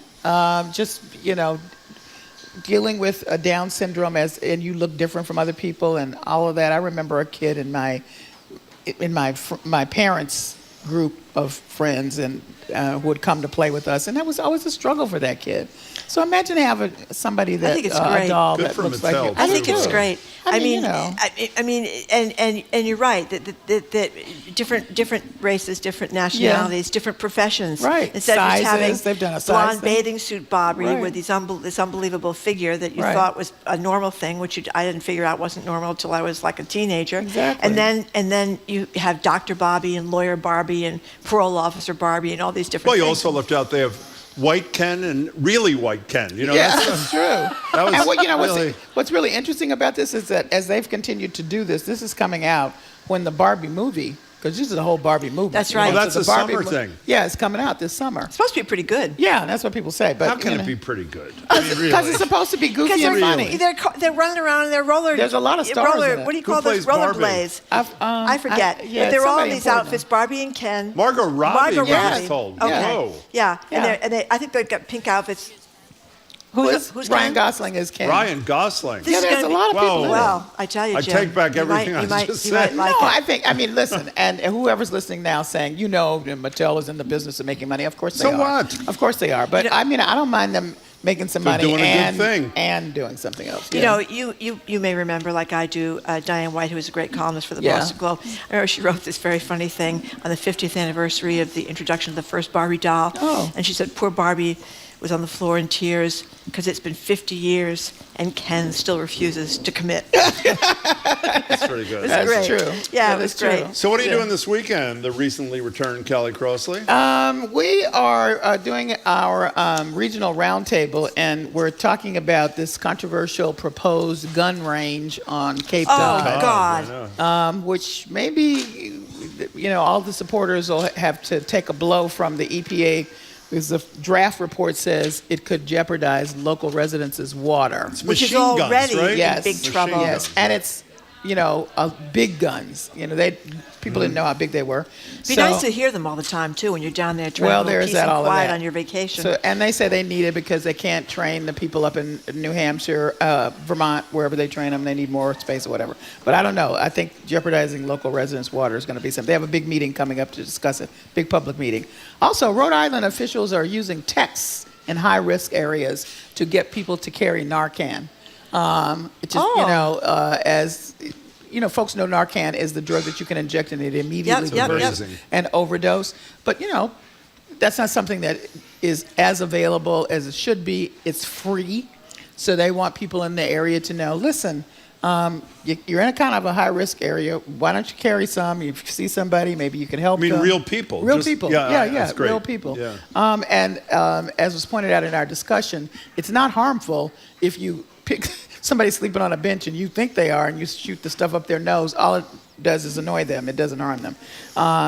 And then Republicans in New Hampshire forced to take down of a historical marker which honored a feminist labor leader. That's a wild story. It is a wild story. Yeah, because she was a member of the Communist Party. Yes. But yet we've had Confederate members of the Confederacy. It says it right on the marker, so it's a really interesting discussion. Yeah. In the second half, we're doing highlighting a film about someone that you all have interviewed a long time ago and continue to, Bob Putnam's work being revisited in a film called Join or Die. Oh, I didn't know this. Yes, it's very good. And they're Bowling Alone is the most famous book from Is it a film? It's already out? It's touring now in festivals. Really? Got to see it. Yeah, it's really well done. It's a brother and sister filmmaker. Bob is at the center of it. He's 80 now, and it's just, just looking at the decline that kept happening after his book came out, but really looking at it in the context of this democracy in crisis That is fabulous. and how much this is part of the underpinning. So Can't wait to hear it is That's really, great. it will really explain to people a lot of what's happening. It's great.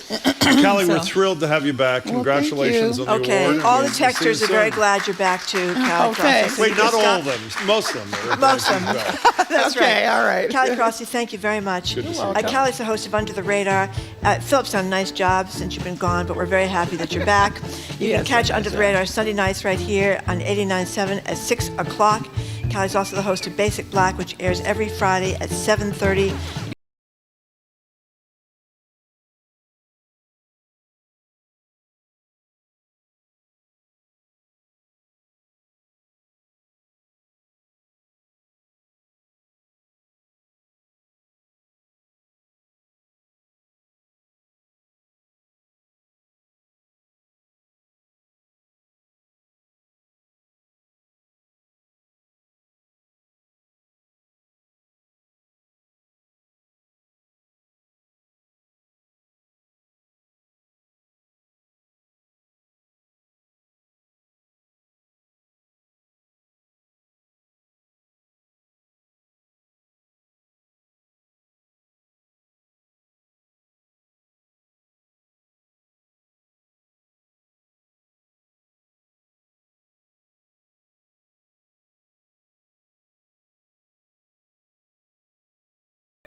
When David Simon created the TV show The Wire 2 decades ago, streaming wasn't a factor and artificial intelligence was the stuff of science fiction. Now he says everything has changed. You can't live on 3 weeks' salary. That's what's happening now. We'll talk with the veteran showrunner about why the Writers Guild of America is striking on All Things Considered from NPR News. Today at 4, here on GBH News 89.7. Support for our programs comes from you. And Tools of the Mind, the research and play-based curriculum offers pre-K and K teachers tools designed to help ensure children develop cognitive, social, emotional, and self-regulation skills.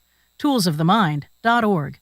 And the Boston Speakers Series, announcing its upcoming season of 7 evenings featuring Jane Fonda, Van Jones, former Ukraine Ambassador Marie Yovanovitch, and Congressman Adam Kinzinger.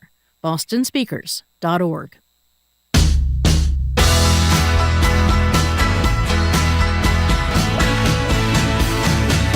Welcome back to Boston Public Radio. Margery Egan, Jim Browdy. We're live at the library, streaming at youtube.com/GBH News and facebook.com/GBH News. Now joining us from an undisclosed location on Zoom is media maven Sue O'Connell. Sue is the co-publisher of Bay Windows and the South End News, political analyst for NECN and NBC 10 Boston. Hello there, Sue O'Connell.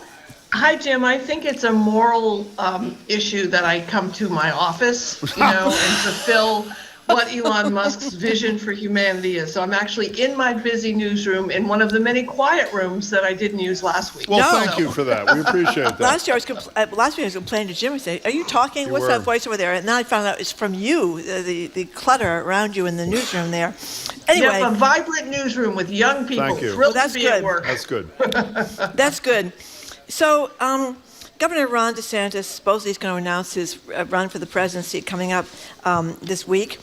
But meanwhile, he's busy clamping down on the freedoms of transgender people, young transgender people, and even adult transgender people. What's going on? Yeah, I mean, listen, the cruelty is the point here for DeSantis. He is continuing to put limits on what treatment people can have, both older people and young people. It's happening not only in Florida, but also in Texas. He just recently signed a ban that keeps transgender treatment from minors. And it's not that different from all the other bans that we have been following. It continues to put, in a very odd anti-Republican way, a barrier between parents seeking treatment, medical treatment for their children by putting the government in the middle of that, right? And so, of course, when it suits him, that's what he does. But again, it's just another one of these terrible bans saying that you can't get puberty blockers, you can't get hormone therapy. And I feel compelled also to just say that the vast majority of children, teens, adolescents who are getting treatment from medical professionals around transgender issues aren't necessarily receiving any kind of medical intervention treatment, right? So we're talking about a small number of people getting a very cautious treatment that DeSantis wants to put the Florida state government right in the middle of parents, the doctors, and the treatment. And it's just completely what's schizophrenic about this whole approach, when we talk about parents deciding what kids read in school, those are parents' rights bills, right? Parents' rights to decide what gets taught and read in the schools, and yet parents' rights are taken away from them in their own home, involving their own children. So it'll be interesting if this guy announces his presidency for him to square those two things, They're big on freedom, freedom, freedom. Well, this would be taking away freedom from lots of people to impose other people's ideas on their right to live their lives. I mean, I just don't see how this can prevail. I hope I'm wrong, but I hope I'm right. I mean, DeSantis's entire platform here is basically this state of Florida that he's trying to bring the state of Florida to, where he is the person and he in charge of the state legislature are the people who are dictating to you what you can and cannot do. And he's in Iowa saying, listen, let's do it the Florida way. And Iowa, from what I'm reading, is not necessarily the mainstream Republicans necessarily embracing him. So, I've been watching him a lot this week, and it looks like he got reprogrammed. I believe, we're all concerned about ChatGPT and AI, but, DeSantis went from pretending to be Donald Trump, waving his arms and talking like that, and now he's trying to smile. And I got to tell you, that's a lot more creepy than it was when he was trying to be Trump. I mean, I'm no fan of former President Trump, but President Trump has a lot of charisma. He's got charisma. He's There's funny, no doubt about that. And this guy has got zero, None. so that's why I think he's going to get nowhere. Despite the optimism you both have about how he's going to do nationally, you may recall he was elected by the people of Florida in a landslide to be their governor. So some people in this country, in the third largest state, embrace this kind of cruelty as you describe. And I'm with you totally. So we shouldn't just celebrate that. But have you noticed whenever there's a headline about somebody doing something really bizarre and out weird, of Florida. You can't imagine, the headline always begins, Florida man. Florida man. Florida man. So there you go. There's something in the water down there, I guess. But there's fight back on a couple of fronts. Let's start with, we'll mention Disney in a second, which I love, is Kansas City, which is sort of surprising to me because it's in Missouri, and San Francisco, which is not so surprising, are responding in their own way. How are they doing that, Sue O'Connell? Yeah, they're working to make these sort of sanctuary cities for LGBT people. And what's interesting about this is that, the cities, urban centers, and again, that's not exact San Francisco is, but, Salt Lake City is, Kansas City. Kansas City, thank you, is not necessarily the epicenter of urban liberalism, but they're doing what folks have done for a long time, and that is making it a place where folks can go and live their lives. On Wednesday, the Kansas City Council are considering a resolution. And again, I also want to point out that in some of these red states, it's the cities and towns and the mayors and the city councilors who are doing this, like in Austin, Texas. That's another spot where it's very liberal, and some places in South and North Carolina. But they are proposing that the city will not prosecute or fine any person or organization that seeks to help somebody to receive gender-affirming care, like the puberty blockers that we're talking about, the hormones and the surgery. And again, so I heard someone talk about how this was a stunt for them.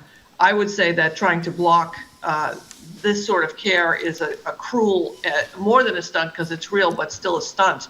And they're just making sure that if you are seeking that kind of treatment, you won't be prosecuted by the state laws. And what I love about what's happening there, as in Kansas City, is and you'll love this too, Jim, I think, as a lawyer, it falls under the Commerce Clause. There's a whole bunch of Supreme Court issues and transportation and and business laws from state to state and place to place. But basically, they're working to make sure that whatever you're doing in your life that isn't against the law federally, you can do it in Kansas City. And they're reaching out to folks. I mean, the danger to this, to me, is I just really continue to feel that the country is heading into this not to quote the disgraced John Edwards, but this two Americas in a very different way than we have. We've always had folks who have had access to privilege and medical care and things like that, but now we're actually creating a place where people are going to have to flee where they live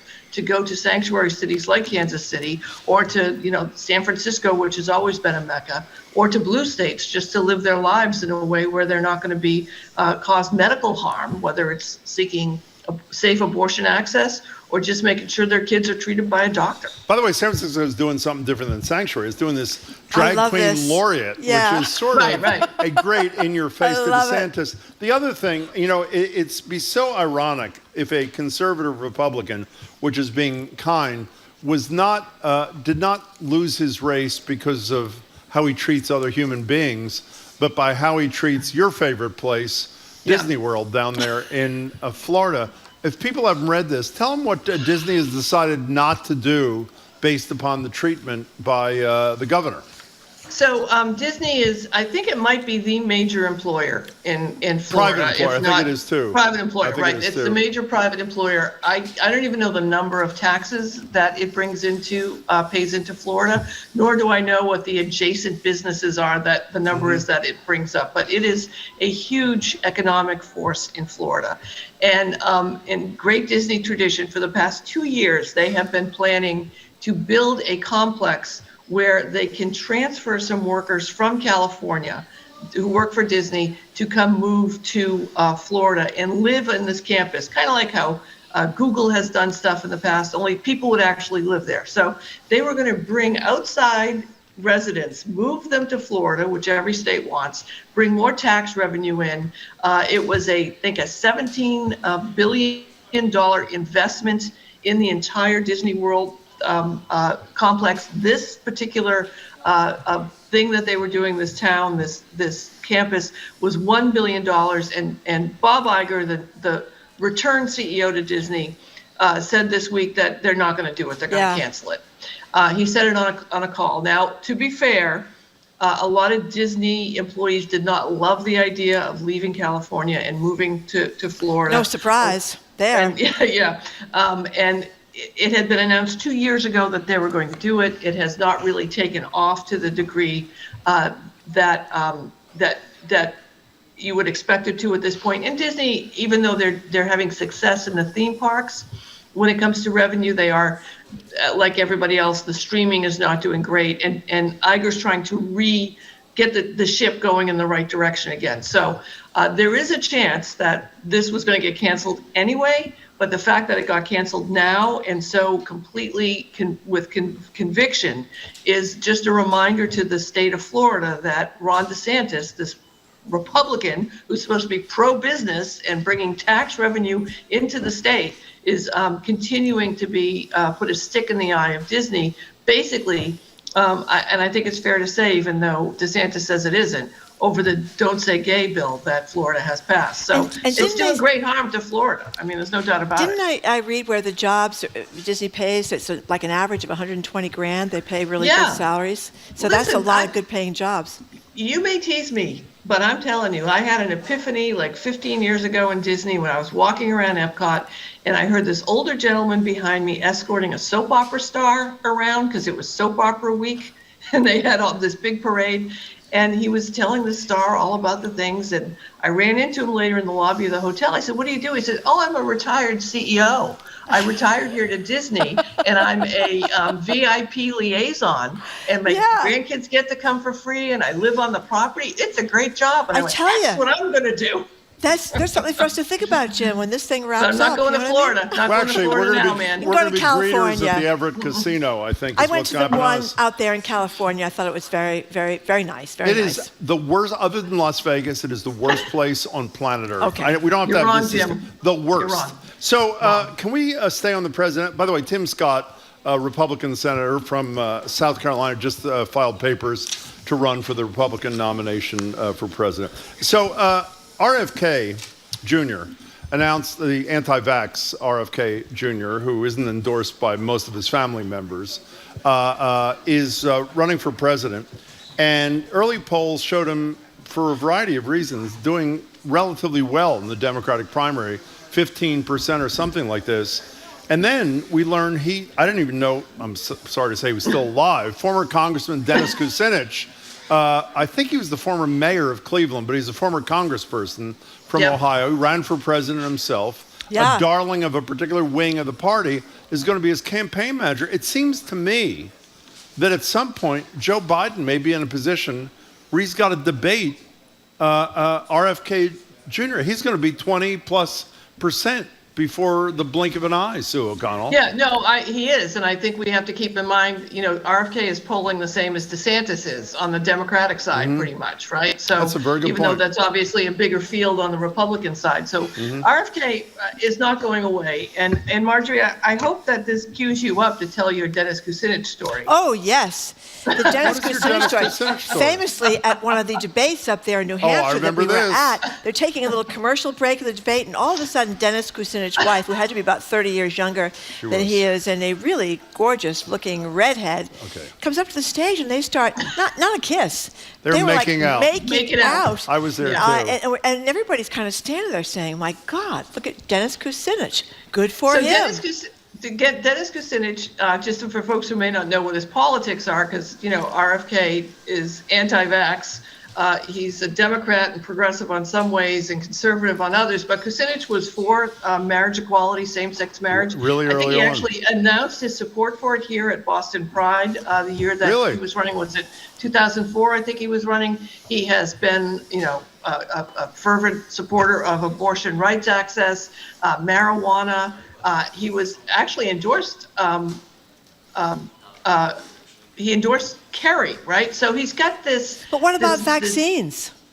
Well, I don't know how Kucinich is on vaccines, and I don't know how he's going to square Robert Kennedy's statements and his work, which I think many medical experts will tell you they believe that Robert Kennedy Jr.'s statements on vaccines have harmed children. Oh, absolutely. In the way that he has presented it. So it's definitely going to be an interesting campaign. Remember, Biden is not going to New Hampshire. There is no sanctioned Democratic National Committee primary in New Hampshire. They're skipping it. And that means that Marianne Williamson, who is a spiritual book author who ran last time, and Robert F. Kennedy are going to be up there campaigning. And I will tell you that I know from my friends and colleagues in New Hampshire, especially the Libertarians and the Free Staters, they love Robert Kennedy.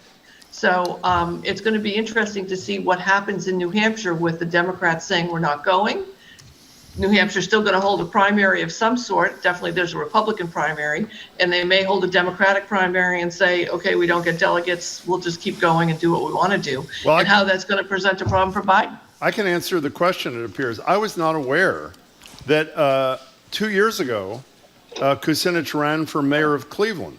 There were 7 candidates who were asked, this is according to the clevelandsomething.com, News 5, in Cleveland, asked all 7 candidates what their position was on vaccinations. Yeah. And Kucinich's answer on mandatory vaccinations was, quote, I'm not going to go there. In a follow-up question asking if he was vaccinated, the candidate said, I'm not going to go there because I'm not going to use what I've done or haven't done. I don't know what that means, but it basically means it sounds like he's where RFK Jr. is on vaccines. And if that's not fair, we'll check it out more. Okay. Yeah. That appears to be where he is. But we have to move on to the most important story of the day. Of course. I can't believe we didn't lead with it.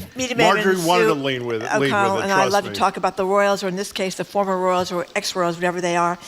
Prince Harry and Meghan, of course, were in New York City. Meghan got some big award, and they were leaving this award central apparently to go to some Upper East Side apartment where they were staying for the night when they were surrounded by paparazzi. Now, here is a clip from the taxi driver who picked them up an hour into their drive where they were trying to elude these paparazzi. And of course, Harry was a little freaked out about this because his mother was killed when the paparazzi chased her and her then boyfriend into a tunnel in Paris. So here's the taxi driver who drove Prince Harry, Meghan and her mother recalling the experience.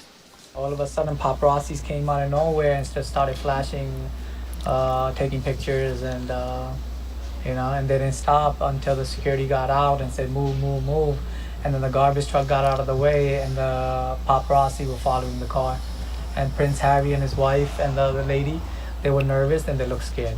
Now, that same cab driver goes on to say the problem here was that they didn't grow up in New York City, where they're used to all this horrible stuff going on the roadways. Well, obviously his mother's dead because of paparazzi. Yeah, I just said that. Oh, you did? I'm sorry. Yes. Okay. So, what do you make of this? Was this almost a catastrophic ordeal? No. Or are they making a big deal out of nothing? Well, so it's interesting. I watched this unfold kind of in real time on social media, and I followed some British press on this who were quick to dismiss the whole thing as, oh, it's just being in New York or whatever. But the more investigation, and I know Jim's going, oh my gosh, you did investigation on this. The more investigation I did on this, there was a real challenge here.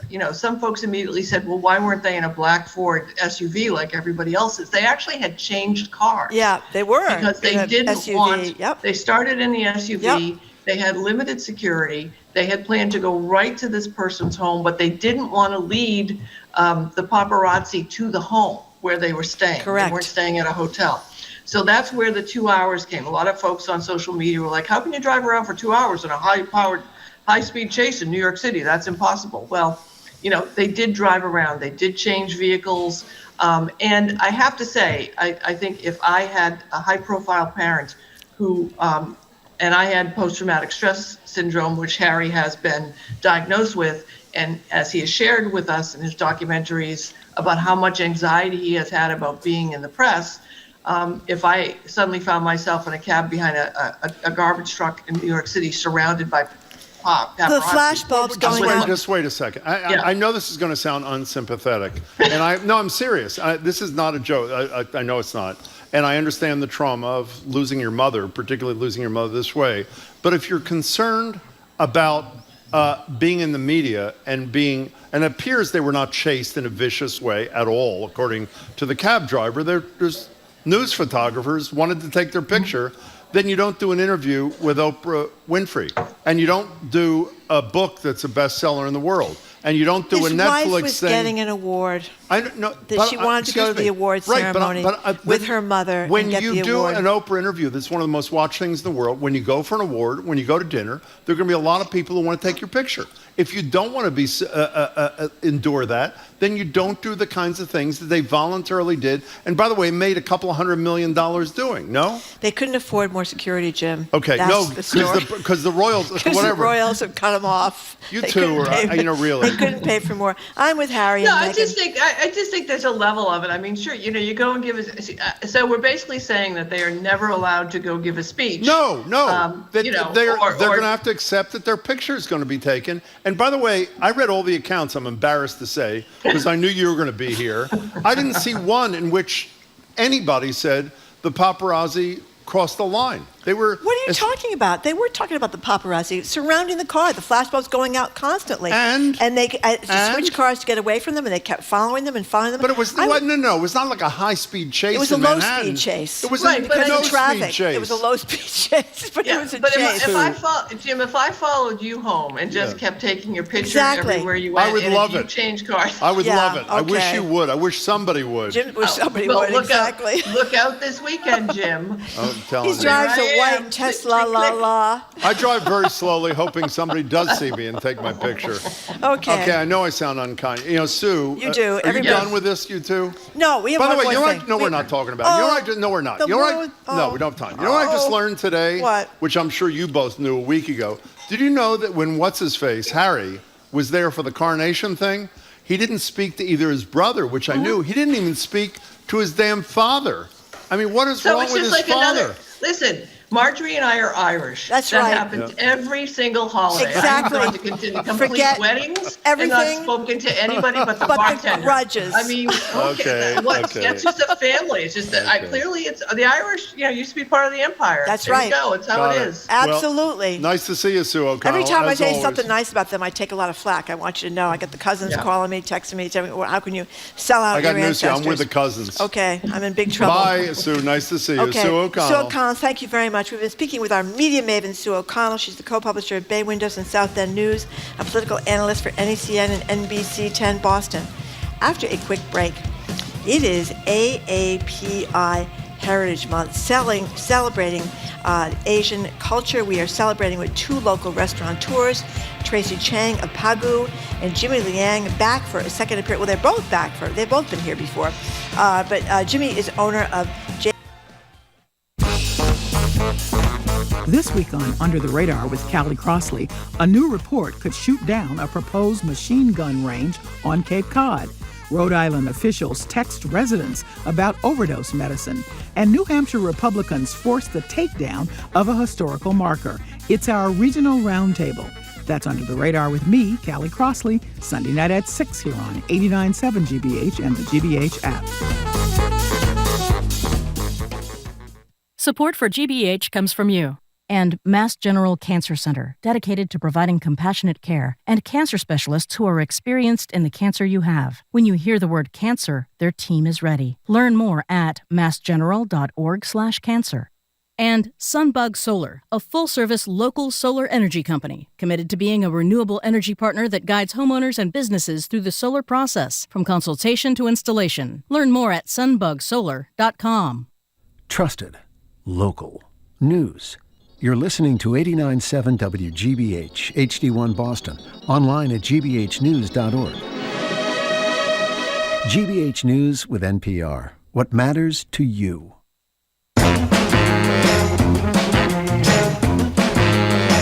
Welcome back to Boston Public Radio. We're live at the Boston Public Library. Streaming at youtube.com/GBH News, Facebook.com. Facebook.com is not where we are. We're at Facebook.com/GBH News. The governor will join us at the library at High Street Place and Kendall and so many other places. Tracy and Jimmy, great to have you here. Good to see you. Yeah, we're very happy to and my goodness, you have outdone yourselves. Look at all this. Look at all this food. This is going to be very exciting Marjorie, here. Thank you. Whoa. Okay. Plus, single grain Japanese whiskey from Fuji. Thank you very, very much. Let's see if we can finish that before the show's over. Yeah, that's right. That's right. So let's start with you, Jimmy. Tell us about the Fuji Group. What are you doing? So the Fuji Group, we're one of the largest Pan-Asian restaurant groups in the New England area, and I started that with my best friend about 25 years ago. So this is our 25th year. 25th. You were 19. And I was like, Jimmy. I was like, why is this guy so familiar? He worked with my grandma at Tokyo restaurant when I was like 5 years old. Oh my God! Yeah. Japanese restaurant, Fresh Pond, right? Yep. I spent a couple of years there, I think, and I used to drive her grandmother back home after work. And everybody used to call her Mama-san, and she is just such a lovely lady. I had very fond memories of her. She would sit by one of the tables and make all these Japanese desserts and stuff. That's great. We used to run a buffet on the weekends, but it was, Tokyo it was the restaurant to go to. We used to get reservations from Japan before people came. Before they even arrived in Boston, we would have to set up big tables and everybody. The traditional tatami rooms. Yep. As well. Oh my gosh, that restaurant was amazing. And do you remember an annoying 5-year-old kid when you were there, or do you not? I'm sure you do. I'm sure I've met Tracy when she was a kid. I was a kid myself, but not a kid like her. So tell us about Pagu, by the way. For those kids, hold on. This is an ancestral thing for you. That your grandmother had this famous restaurant, so this is kind of in the genes. Yeah, and I thought I had lost contact with a lot of the folks who had worked there because so many of them moved on. And Jimmy was just telling me about how almost every chef became an entrepreneur, which I think is really incredible and says something about, the community that my grandmother had built at the restaurant there. And incredible for Jimmy. As a teenager to work there and then as a teenager to start his own incredible business group. Well, the 5-year-old became an entrepreneur too, Tracy Chang. Tell us about Pagu for the few who don't know about it. Yeah, so Pagu is a Spanish-Japanese tapas izakaya restaurant in Central Square, located between Harvard and MIT. We're on Mass Ave. We started 2 nonprofits during COVID. And we are all about celebrating food, community, collaboration. Well, you're both community involved. Tell us about Project Restore Us, if you would, for a second. Yeah, Tracy. Project Restore Us is a local grassroots volunteer-run initiative. We brought on multiple small BIPOC businesses. We employed their employees to package culturally appropriate groceries for food insecure families in the Boston area. That includes Chelsea, Mattapan, Cambridge, and so many other cities. And we've kind of pivoted multiple times during COVID, reinventing ourselves and the model that we established. So one during COVID was to do the grocery packing in the restaurants and have volunteer drivers bring it to people's homes directly, door to door. And now it's, reaching people where they're at in farmers markets and affordable housing units. How do you organize all that? It's one thing to run a restaurant; it's another thing to organize almost like a business. Even a couple of young kids, I should say, too, at the same time. How did you know how to do that? It's young people. It's not just me. It's the power of social media. It's the power of, hey, if you have 5 really cool friends, chances of them having 5 really great friends and, their friends and their friends and the friends of their friends, it becomes exponential, right? And when people want to do good, they are motivated to help each other under extreme circumstances to get from A to B to C. You know what, Tracy, I've known for a long time, Jimmy. I'm meeting you for the first time. I heard you actually when you were on not too long ago when I was off. You are another one who, while you're building this mini empire, has decided that work in your community is as important as your profit-making business, no? Right. So I was raised by my grandmother. I'm an immigrant. We're an immigrant family. My parents were always busy working, trying to put food on the table and a roof over our heads. So I was raised by my grandmother.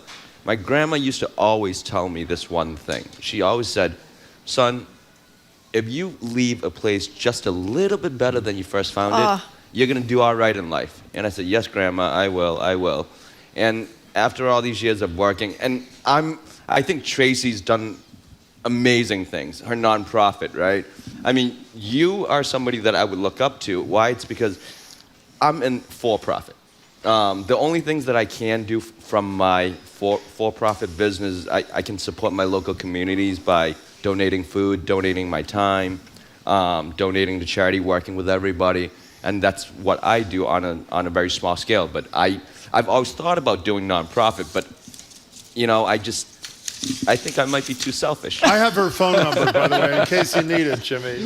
Can you also, just stay on this for a second, I was at a thing last night at your restaurant. I mean, you were insane. I mean, just explain what you organized last night, which is the beginning, second part of what you hope will be an ongoing series. Yeah, so we're calling it the Roundtable Series, and what it is that we're trying to build this model that we really started incubating within dinner parties, and those dinner parties existed before I had a restaurant space. And so as a young 20-something, I thought, I have to prove myself because I don't have a degree in, restaurant or culinary, and I wanted to gather people over food and drink. I wanted to open a restaurant, but my reasons for opening a restaurant were really different from, kind of typical restaurant owners and operators. I wanted to open a restaurant because I wanted to bring friends and neighbors and community all together to do greater things over food and drink. We happen to be a restaurant, right? And so after opening and operating a restaurant for the past 6 years, I was like, wait, we're doing these things for profit. We need to pay back investment. We need to pay employees, ensure people's welfare, et cetera, et cetera. But what happened to the heart and soul of why we started a restaurant in the first place? That's why we started the 2 nonprofits during COVID, and that's why now that we, are having the time and the space again to rethink why we're here and who do we serve, we're like, hey, we have to start this roundtable series and bring the people back to the original core, to the original mission. Let's find a way to do this. Let's try and model multiple examples and pilot multiple examples through this dinner series.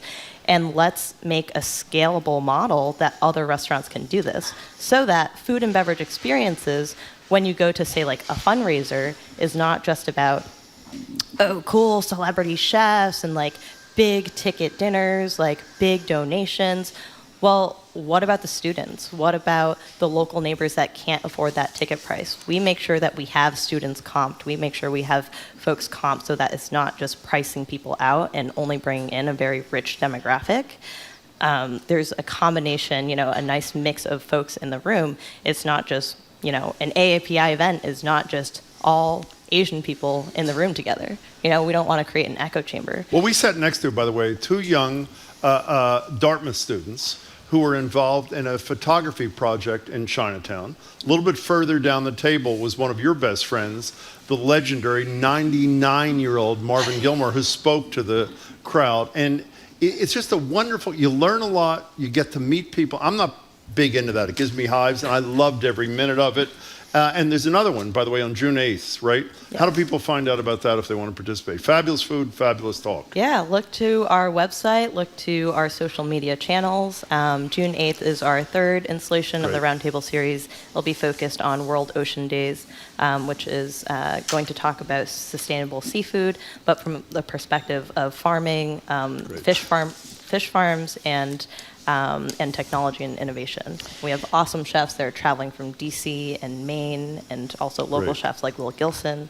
It'll be a good Puritan, time. et cetera, and everything else, yeah. We're talking to Tracy Lang of Pago.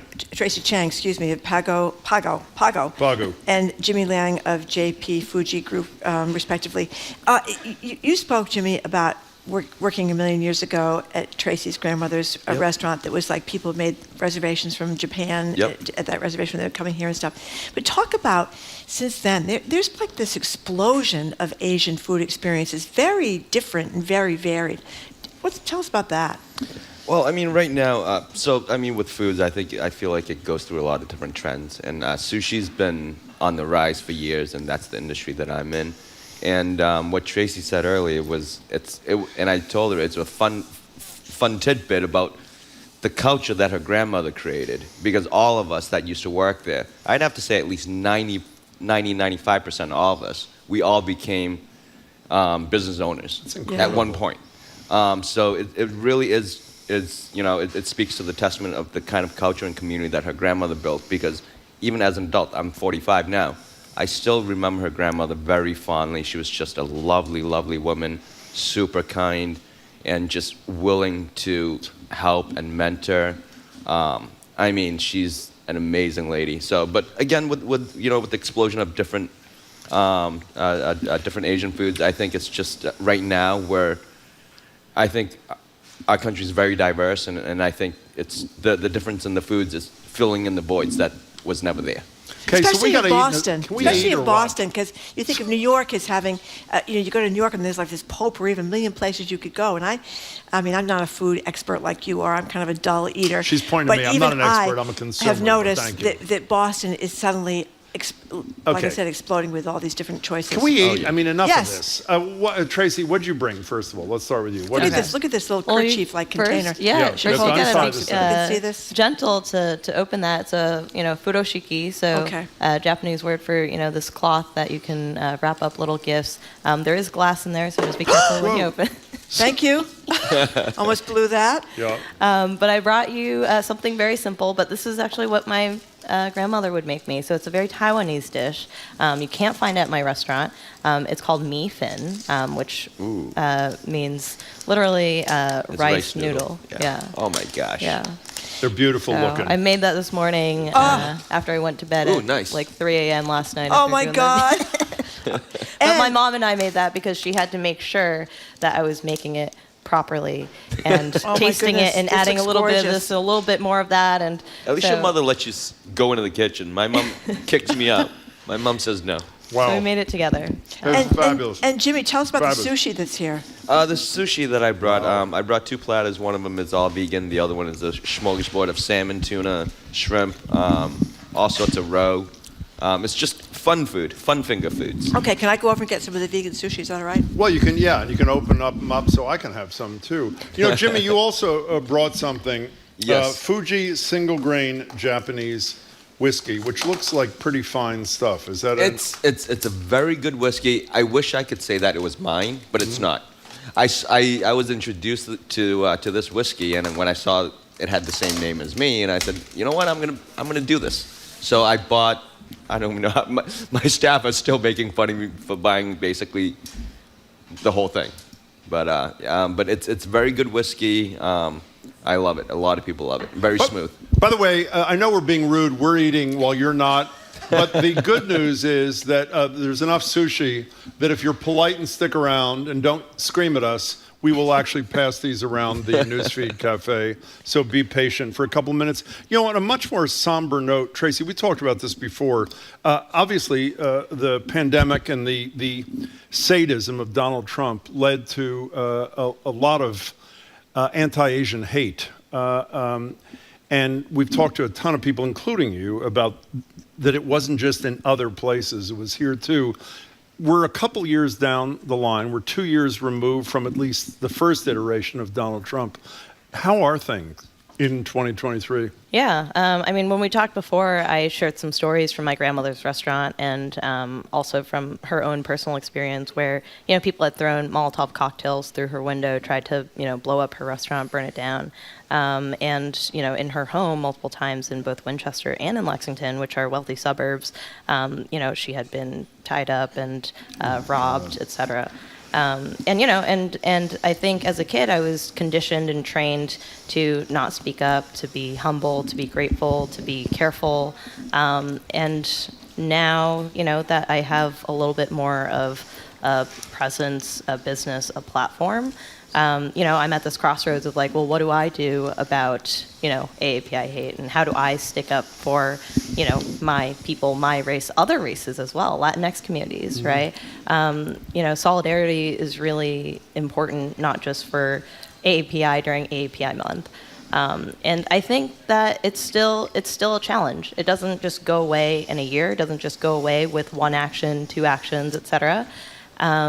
Oftentimes I still look the way I do. People think I am a, young female person of color, and so they can treat me a certain way when it comes to like sponsorship for like yesterday's event, where we were trying to pitch sponsors for the past kind of month, and they're like, you guys are the model minority. Like, why do you need sponsorship? Whereas when I talked to like Marvin about his experiences, he's like, oh yeah, as a black owner, getting sponsorship from this, that, et cetera, like, it's getting easier these days. It's, but for AAPI, I was talking to Sam Hyun, who's part of Mayor Wu's organization, who's also present last night, and he was saying the statistic is insane in philanthropy, where it's like 0.2% of philanthropic dollars go to AAPI organizations. Do you have any reflection on this, Jimmy?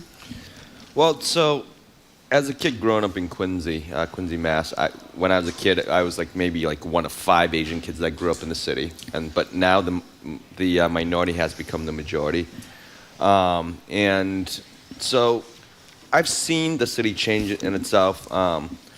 Sometimes, so when COVID hit, Sam actually invited me to the State House as a business owner, and I stood there and I gave my 2 cents of a little bit of a speech. Bottom line is, I'm always calling for unity. Yes, we may be different color. Yes, we speak different languages, right? But at the same time, we're just all humans. Why can't we just be that? Why can't we just be humans? Look, dogs, different breeds, right? They all look different. They do. But they can communicate through their own back. And yeah. I'm not You said comparing. their own back? Is that what you just said? Their own back? Their own back. But you know what dogs do, though? They sniff each other's derrieres. You know? Right. Maybe that's the we key. should try more of that. That is I don't the know. key. You know, I wonder, this is for both of you, when we've just gone through almost overnight, Michelle Wu is the mayor of Boston. You turn on the Academy Awards and Asian actors for the first time are recognized. Having role models in positions of power, does that trickle down into society, Tracy, at large, or is that just a moment in time that doesn't mean that much? No, I think this is absolutely our moment, and that we continue this moment so that it can be, kind of perpetuated and not just, be fleeting. Everything, everywhere, all at once. Daniel Day Kim and his involvement in a lot of, activism. These folks who are now finally getting the spotlight, Jeremy Lin, who actually just suffered an injury, but these folks who are doing it in the mainstream media, that is just almost like a further calling for us as local organizers and local kind of representatives with our mini platforms. We should all rise together. And you are both here talking about work in the community and food. Could you hand me that platter while Marjorie is talking to you, Jimmy? Absolutely. If you don't mind. Thank you. There you go, Jim. What Thank you else so much. is AAPI, Asian American Month, about? I mean, it's more than restaurants. It's more than food. It's more than volunteerism. What else is it about? It's also about solidarity, right? Because it's also Jewish Heritage Month as well. Yep. Right? Asians and the Jews. That's right. Right? There are a lot of Asian Jews, actually. There's a big population of Asian Jews in Shanghai. Is that right? Yeah. Is that right? Oh, yeah. Yeah, well, that was the old story that everybody at the Asian restaurant on Christmas and Christmas Eve in Brookline, where I live, and it's true. Everybody's at the Asian restaurants on Christmas Eve eating there. That's Jewish. It's not celebrating Christmas. It's celebrating Hanukkah. So are there other events that are going on? Are you aware of what else this is going to be? So actually Asian. Oh yes, there is an event that's coming up at the I think at the State House. Yeah. A very dear friend of mine, Helen Schlicht, she's Asian, and she was invited to the event to talk about Asian heritage, and she extended an invite to me. I think it's next week. I can't believe Jimmy Liang says, is this woman Helen Schlicht. Helen Schlicht Chin is arguably the most important person. Yes, I'm not trying to downplay We went Helen. to her 90th birthday party. I love Helen. A couple months ago. She's on our board and one of the great Oh my leaders gosh, I'm of so all embarrassed. time. That's I'm okay. sorry. That's okay. That's okay. I make a million mistakes a day, so don't worry about it. But she was great. She was sitting there. I think it was in Quincy, wasn't it? It was. We were in Quincy, and she was greeting everybody. There must have been 500 people there. Yeah. It was unbelievable. Right, but Helen's so humble. Yeah. And she's just so under the radar. I honestly, I did not know how important she is. But to She's me, huge. I've met her years ago, and we've become great friends. And Helen, to me, she's Helen. Yeah. And so I'm sorry if I that's downplayed okay. her notability. By the way, this food, we've done too little in the food. I mean, the politics and our relationship to each other as humans is important. The food, both of you, is spectacular. Fuji Group, Pagu, Check him out. Well, I want to say, Jim does a wonderful service. Every morning he comes in and tells me the place he went to eat the night before. So it's been your place. It's places all over Great. Boston. I mean, Jim should do a restaurant show, really, because he's very, Well, we had very Nubian markets enthusiastic. yesterday. We had Nubian markets. Yeah, we get a lot of free Ismail food here. Samad. It's a wonderful job. People show up with food. It's very nice. I don't have to worry about bringing my lunch, Jim, right? One, we wish you both lots of luck in the future. And two, I have to say, I really admire the work you do. And I know more about Tracy's, and you are really a force of nature. You are an incredible human being, and people should check out and support whatever they can in both your instances. Jimmy, Tracy, it's great to see you both. Thank you. Yeah, thank you very much. We've been speaking with Tracy Chang of Pago and Jimmy Liang of JP Fuji Group, respectively. The websites, Pago, one word, GOPAGU.com to make your Pago reservation, and jpfujigroup.com to make reservations at any of Jimmy's 9 ventures all across Boston. And thanks for the whiskey, too. Yeah, huge thanks. That'll go good Yeah, it's a use. Friday night. We're all set to go here. Thank you very much for coming down, and thank you very much for the food and the conversation. Thank you so much. Okay, after a quick break, this is a real treat. Live Music Friday. We're going to hear from songwriter, performer, artist, and Berkeley professor Cliffnotes. That's next. You're listening to Boston Public Radio 89.7 GBH.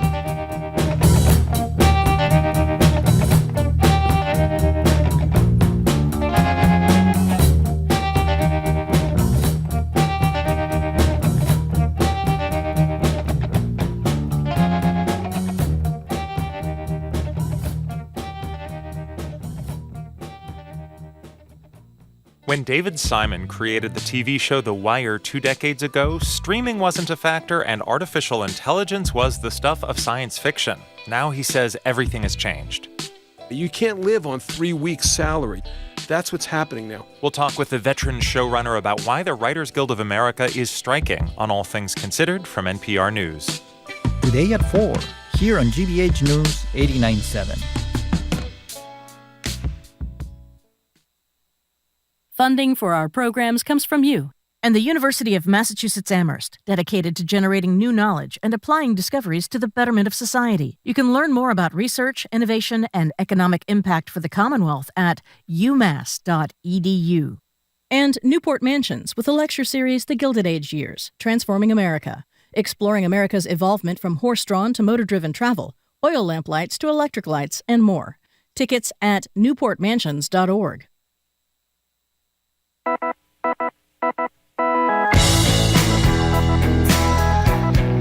Welcome back to Boston Public Radio. Jim Browdy and Marjorie Egan. We're live at the library, streaming at youtube.com/GBH News, facebook.com/GBH News. And again, the governor will join us in person here a week from today. We hope you do too. Well, our next guest didn't bring food, but he brought something pretty great. It is Live Music Friday here at the Boston Public Library. We're joined now by Cliffnotes songwriter, visual artist, entrepreneur, 2018 Boston Music Awards New Artist of the Year, also an assistant professor in the songwriting department at Berkeley, in addition to teaching music at Northeastern and film at Tufts. Oh my God. Yeah. In a few minutes, he and his band are going to perform, and they are spectacular. Cliffnotes, it's great to meet you. Thanks so much for being here. Really appreciate it. Well, so, okay, I gotta tell you, I'm kind of a boring, out of it senior citizen. I'm not a music expert, but I heard you all rehearsing this morning, and it knocked my socks off. But I couldn't figure out, one song was one thing, one song was another thing. So how do you describe your music? That's a great observation, because I think people come to shows and expect a bunch of different things and end up getting a whole bunch of different things. So it's kind of like that sushi platter that was going on. You get a little bit of vegan, a little bit of meat, everything you need. I like to think that there is no description. There's just an experience. Do you understand what I mean? I do understand what you mean. I have it earlier this morning, and our listeners are going to have it in just a few minutes. It was very different, but incredible. And, we're going to talk later about introduce your band members. The violins, the cellists is a really incredible touch as well. Yeah, it's going to be a lot of fun what we got planned today. Cliffnotes, you've done a ton of different things. I just touched on some of them here. Is Boston a welcoming, nurturing environment for an artist who does what you do? So I have a lot of different feelings about that question. I think that I didn't get a full understanding of how welcoming Boston is to artists until I went to another place and I saw how unwelcoming it was to those artists. I think that we're in a rare position where we have opportunities like the Opportunity Fund from the city of Boston and different grants that exist for artists to be able to make a career off of. But I don't think that that happens in other states. I do think that Boston can do a lot better, but I do also recognize that we are ahead of the pack in a lot of different ways. But the city is, I'm sorry. Cliff, where'd you go that wasn't unwelcoming? We have to know. What was the place? Was it Florida? We were just talking about Florida. I have a lot of family in Florida. Yeah. Good for them. But definitely not the most welcoming place. No, I guess not. But you know, the city is also changing. I didn't know about this Club Passim thing. We've had Joan Baez on the show. Obviously, was at Club Passim a century ago. Bob Dylan was there, we know. Our buddy Tom Rush played there a lot when he was at Harvard. They've got this project that I was unaware of until I was reading about you today, this folk collective that you're part of. Can you explain a little bit about what it is and what the goal is? Yeah, so the folk collective is this new thing that's happening over at Club Passim. I think when people go to Club Passim, they expect a very uniform idea of what folk music is. And with what Club Passim is doing is helping people understand how vast folk music actually can be. So being able to be a part of that collective, we just had our first show there about 2 weeks ago and tried a completely different show that we had been kind of like workshopping.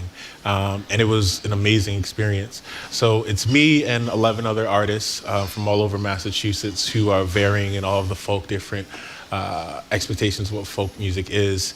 And they are kind of just like a support hub for us right now.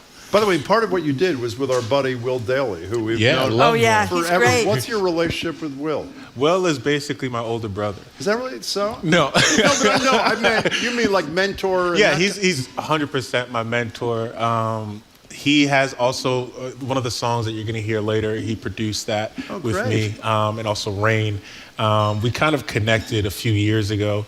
Working on the Still Gold project, and we saw each other in the studio. I was like doing a poem and he was doing like some guitar parts, and we just saw each other work, and I think we just like fell in love musically. And it was like that Step Brothers scene where like, did we just become best friends? Yeah. Well, that's basically really what happened. Talented, he was just here a couple of weeks ago, and I remember during COVID, he performed from his in shower. His shower. It was really wild. You know, before you go to play, I just wonder, because as Jim said when he introduced you, you're doing a lot of different things. You know, you're assistant professor, entrepreneur, musician. How'd this happen? I'm always curious how this happened for people. Was it your family? Was it school? I mean, how did you? I mean, my doctors would say it's ADHD. Oh yeah. Okay. But I would say it's honestly, I've never felt like I'm supposed to be this one specific thing. The way that I fell in love with music was the same way that I fell in love with film, was the same way that I fell in love with painting. And I started to realize how they can help each other in my creation process. So I never thought that there was a reason to separate any of them. They should all exist in that same world together. So it kind of just happened naturally. Also, when I was younger, my parents were trying to keep me out of trouble, so they just signed me up for every after-school program possible. And once they found out that I liked the arts, they were just like, all right, go to dance class, go do this, go do that. And I was like, I like this, I like all of this. Did they keep you out of trouble, or they didn't? I have stayed out of trouble to this day.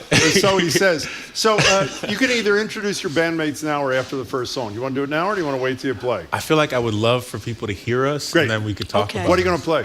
We're going to play that song from Will Daly that we produced. That's available on Spotify and all the streaming. This is called Could Be Normal. And we have strings here. We usually have horns with our band, but today we decided to bring some strings and do something a little sweet. Fine. Do you want to gently put the headset down on the table? I would love to. And join your bandmates in a second. Could Be Normal. You'll hear it in a couple of seconds. Cliffnotes is going to rejoin us to continue our conversation in a minute, but he's joining his fellow performers to treat us to something that Will Daly was As we involved said before, the 2018 Boston Music Awards, New Artist of the Year, and we're talking about versatility, assistant professor in the songwriting department at Berkeley, plus teaching music at Northeastern and film at Tufts. That is a lot of expertise. Could Be Normal with Cliffnotes. Here it comes.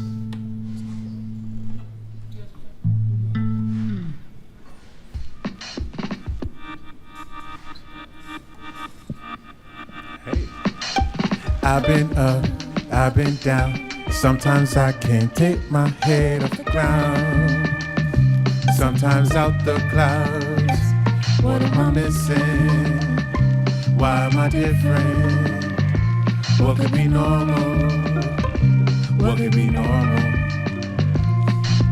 Wake up in the morning, I ain't love myself. Probably cause I put the world above myself. No time to think about it cause I'm overwhelmed. Maybe I just got the word love misspelled. This ain't right, this ain't real. Where do all the wounds go when they heal?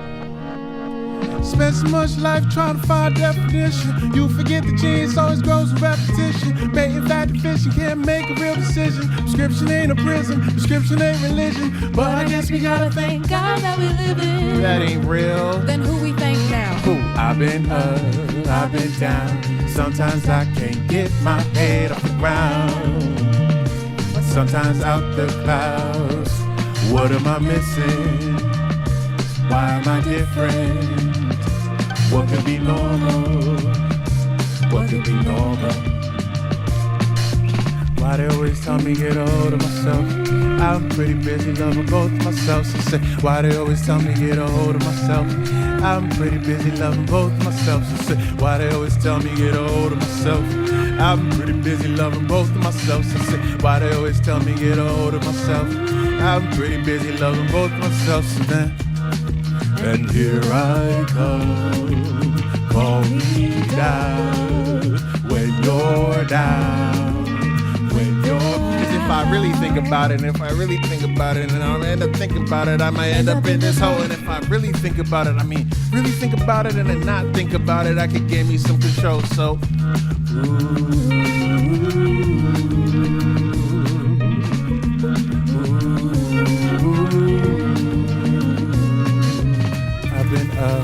I've been down. Sometimes I can't get my head off the ground. Sometimes out the clouds. What am I missing? Why am I different? What could be normal? What could be normal? I've been up, I've been down. Sometimes I can't get my head off the ground. Sometimes out the clouds. What am I missing? Why am I different? What could be normal? What could be normal? If I really think about it, if I really think about it, if I really think about it, if I really think about it, if I really think about it, if I really think about it, if I really think about it, if I... Yeah. Notes. Could be normal. Cliff's going to rejoin us. Hey, I want to mention their website, cliffnotes.com, but it's not like the notes that you used in high school to get through all those books really fast. It's Cliffnotes with a Z, CLIFFNOTEZ.com, cliffnotes.com. So, Cliff. Boysen, let's have him introduce his that's right. bandmates, if you want to do that. This is important to me. Well, first, let's go from left to right. Fine. We got Reverser, a.k.a. Ron Garvey, over there on guitar. Hey, we got Muneka, a.k.a. Moon, over there on bass. We got my real-life actual cousin, Sam, over there in the background vocals. Real life. Jordan, also my manager, on violin. We got Mo on viola. Hey. And we got Nikayla over here on the cello. Fabulous. So I read last night that one of your influences is Joni Mitchell. Oh, yeah. What's the deal? That's because of Will Dailey. Because of Will Dailey, so? Yeah. Will introduced me to Joni because I was at a point where I was just looking for influence and things that were different from what I was normally into. And he was like, listen to this Joni Mitchell album, my Blue album. And her voice just like captivated me right away, and I was like, okay, I understand what you're going for. I think I'm in the same lane. Yeah, I read heard an interview with her, and someone asked her about smoking, because I guess she was a big time smoker. And her voice has come down a lot of octaves. She was very offended to be asked about smoking, so I think it's a wise idea not to smoke.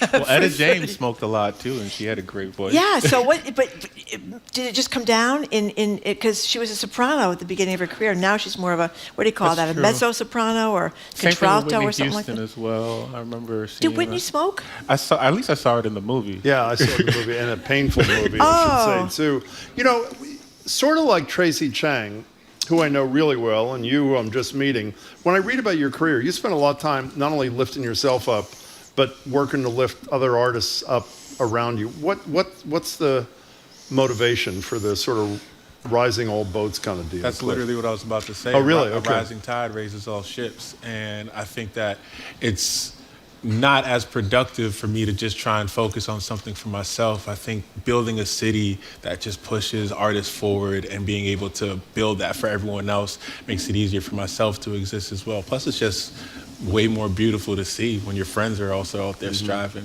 I go on Instagram every day and I see my friends like doing some really famous things. And I'm like, wow, that's my friend. And I love to see that. And I love to see my friends prosper. Well, you know who you're different from? Marjorie likes to quote the great novelist Gore Vidal was once asked, well, how does he feel when one of his friend's books totally tanks? It's a disaster. And his response was, my heart leaps with joy.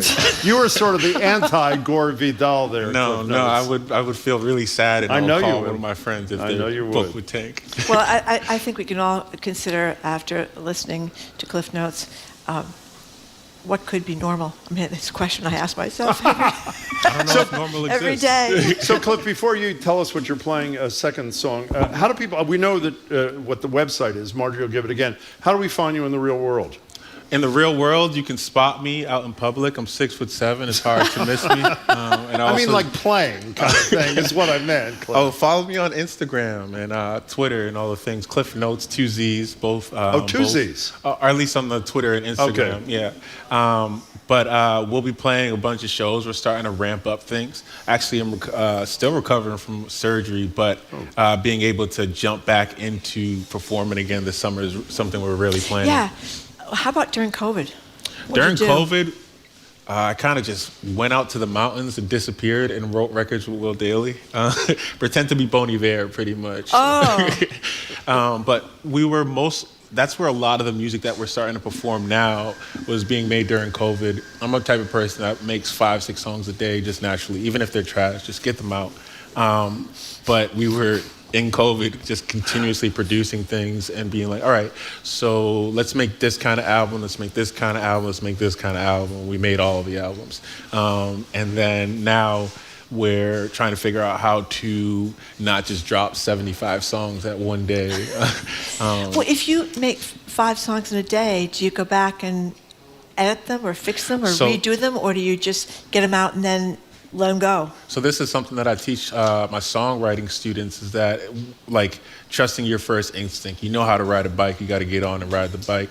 But the other part of that is if there's like a little earworm that I'm singing 2 days later that I made, it's probably worth it for me to go revisit it. But if I'm not thinking about it, it's probably not that worth it. So it's kind of just pushing it out, see what happened, and then seeing what I respond to later, see what I feel most excited about afterwards. So what are you and your friends going to play? We're going to play a song from my second album, Why the Wild Things Are, called Losing Crowns, which there are 2 parts to it, but we kind of molded both of them into one version. And this is going to be no drums. This is going to be straight.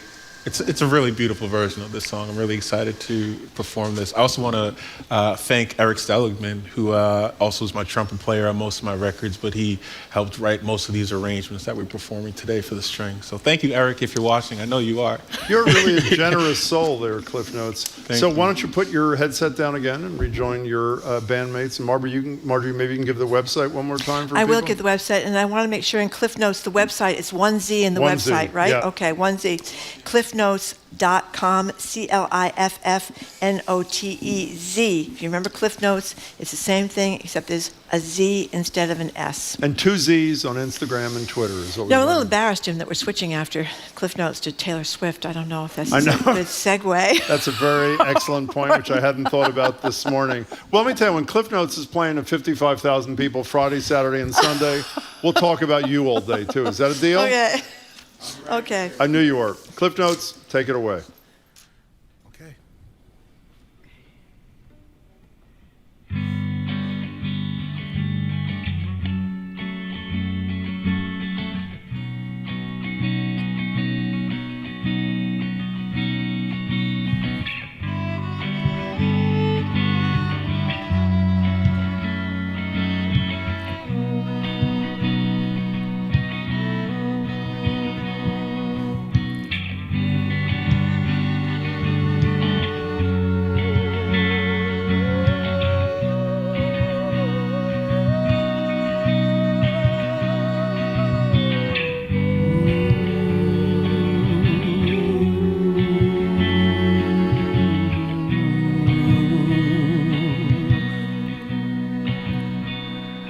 I saw chocolate-covered mountains today. I'm amazed.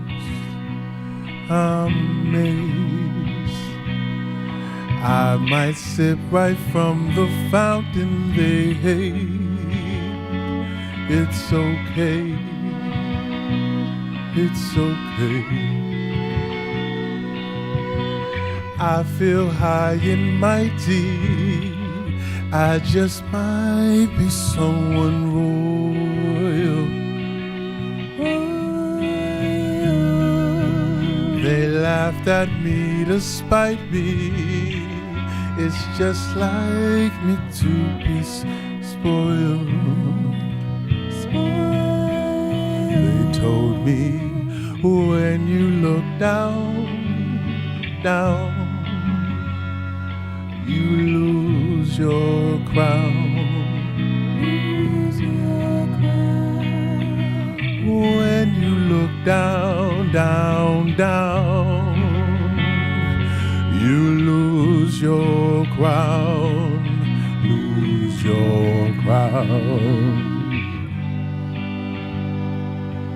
I wrote this in a darker place, but I still perform it because I think it's important to remember. It only makes joy that much better. And that's what I'm living for. And I hope that you can listen to this song and feel some of that as well.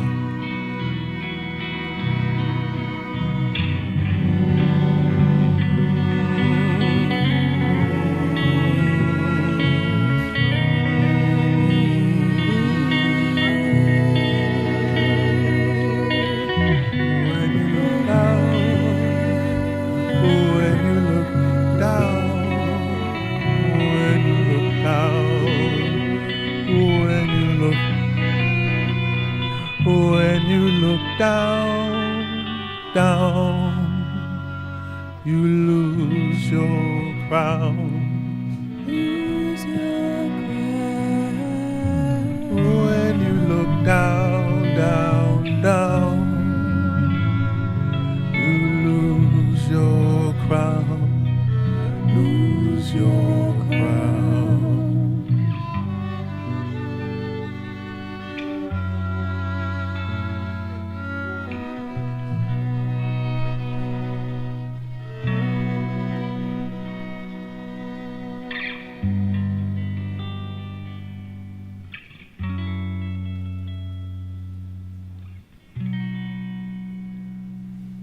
Thank you.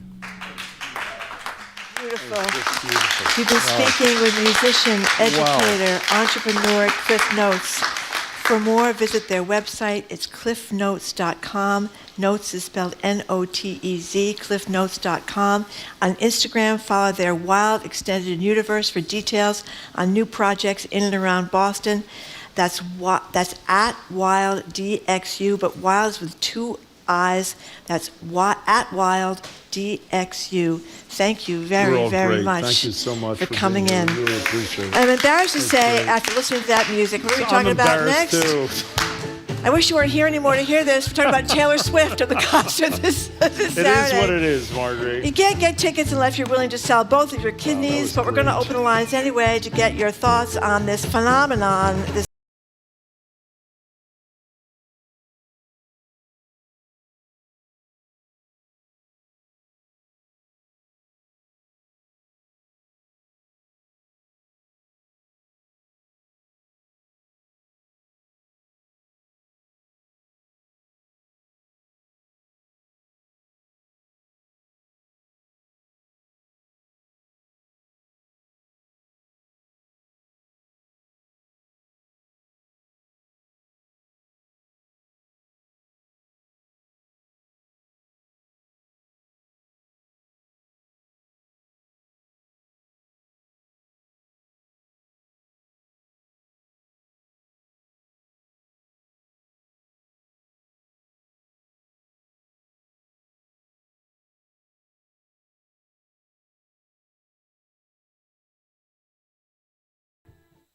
Have you ever wondered how we make the takeaway each day? Tap on the mic for me. Well, it all starts in the control room. Yeah, can you guys hear me? Hello, hello. We're taking you behind the scenes to meet Team Takeaway's audio wizards and learn how they bring the show to life. That's next time on The Takeaway from WNYC and PRX. This afternoon at 2, here on GBH News 89.7. Our programs are made possible thanks to you. And Seasons 4, the outdoor living store on Mass Ave in Lexington, featuring over 100 styles of contemporary and traditional outdoor furniture, plus a wide selection of plants, statuary, and garden accessories. Seasons4.com. And the Boston Foundation. Knowing it will take all of us to improve lives and strengthen communities, TBF partners with leaders and changemakers to close opportunity gaps, advance equity, and power a better Boston. Learn more at tbf.org.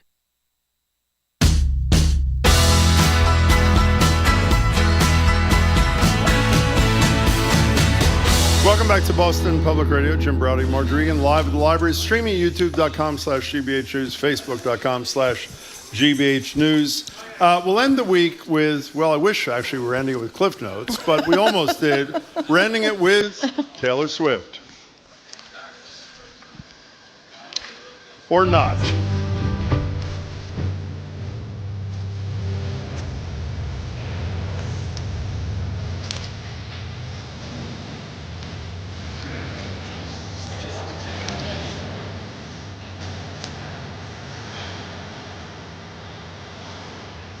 So that was Swift's song Blank Space from the album 1989. You know, we rarely revisit a topic twice in a week, but this is a phenomenon unlike, I think, anything I've seen in music in Boston, at least in recent years. You may know Governor Healy yesterday welcomed Swift to the Commonwealth, issuing a former governor's citation, Moore's version.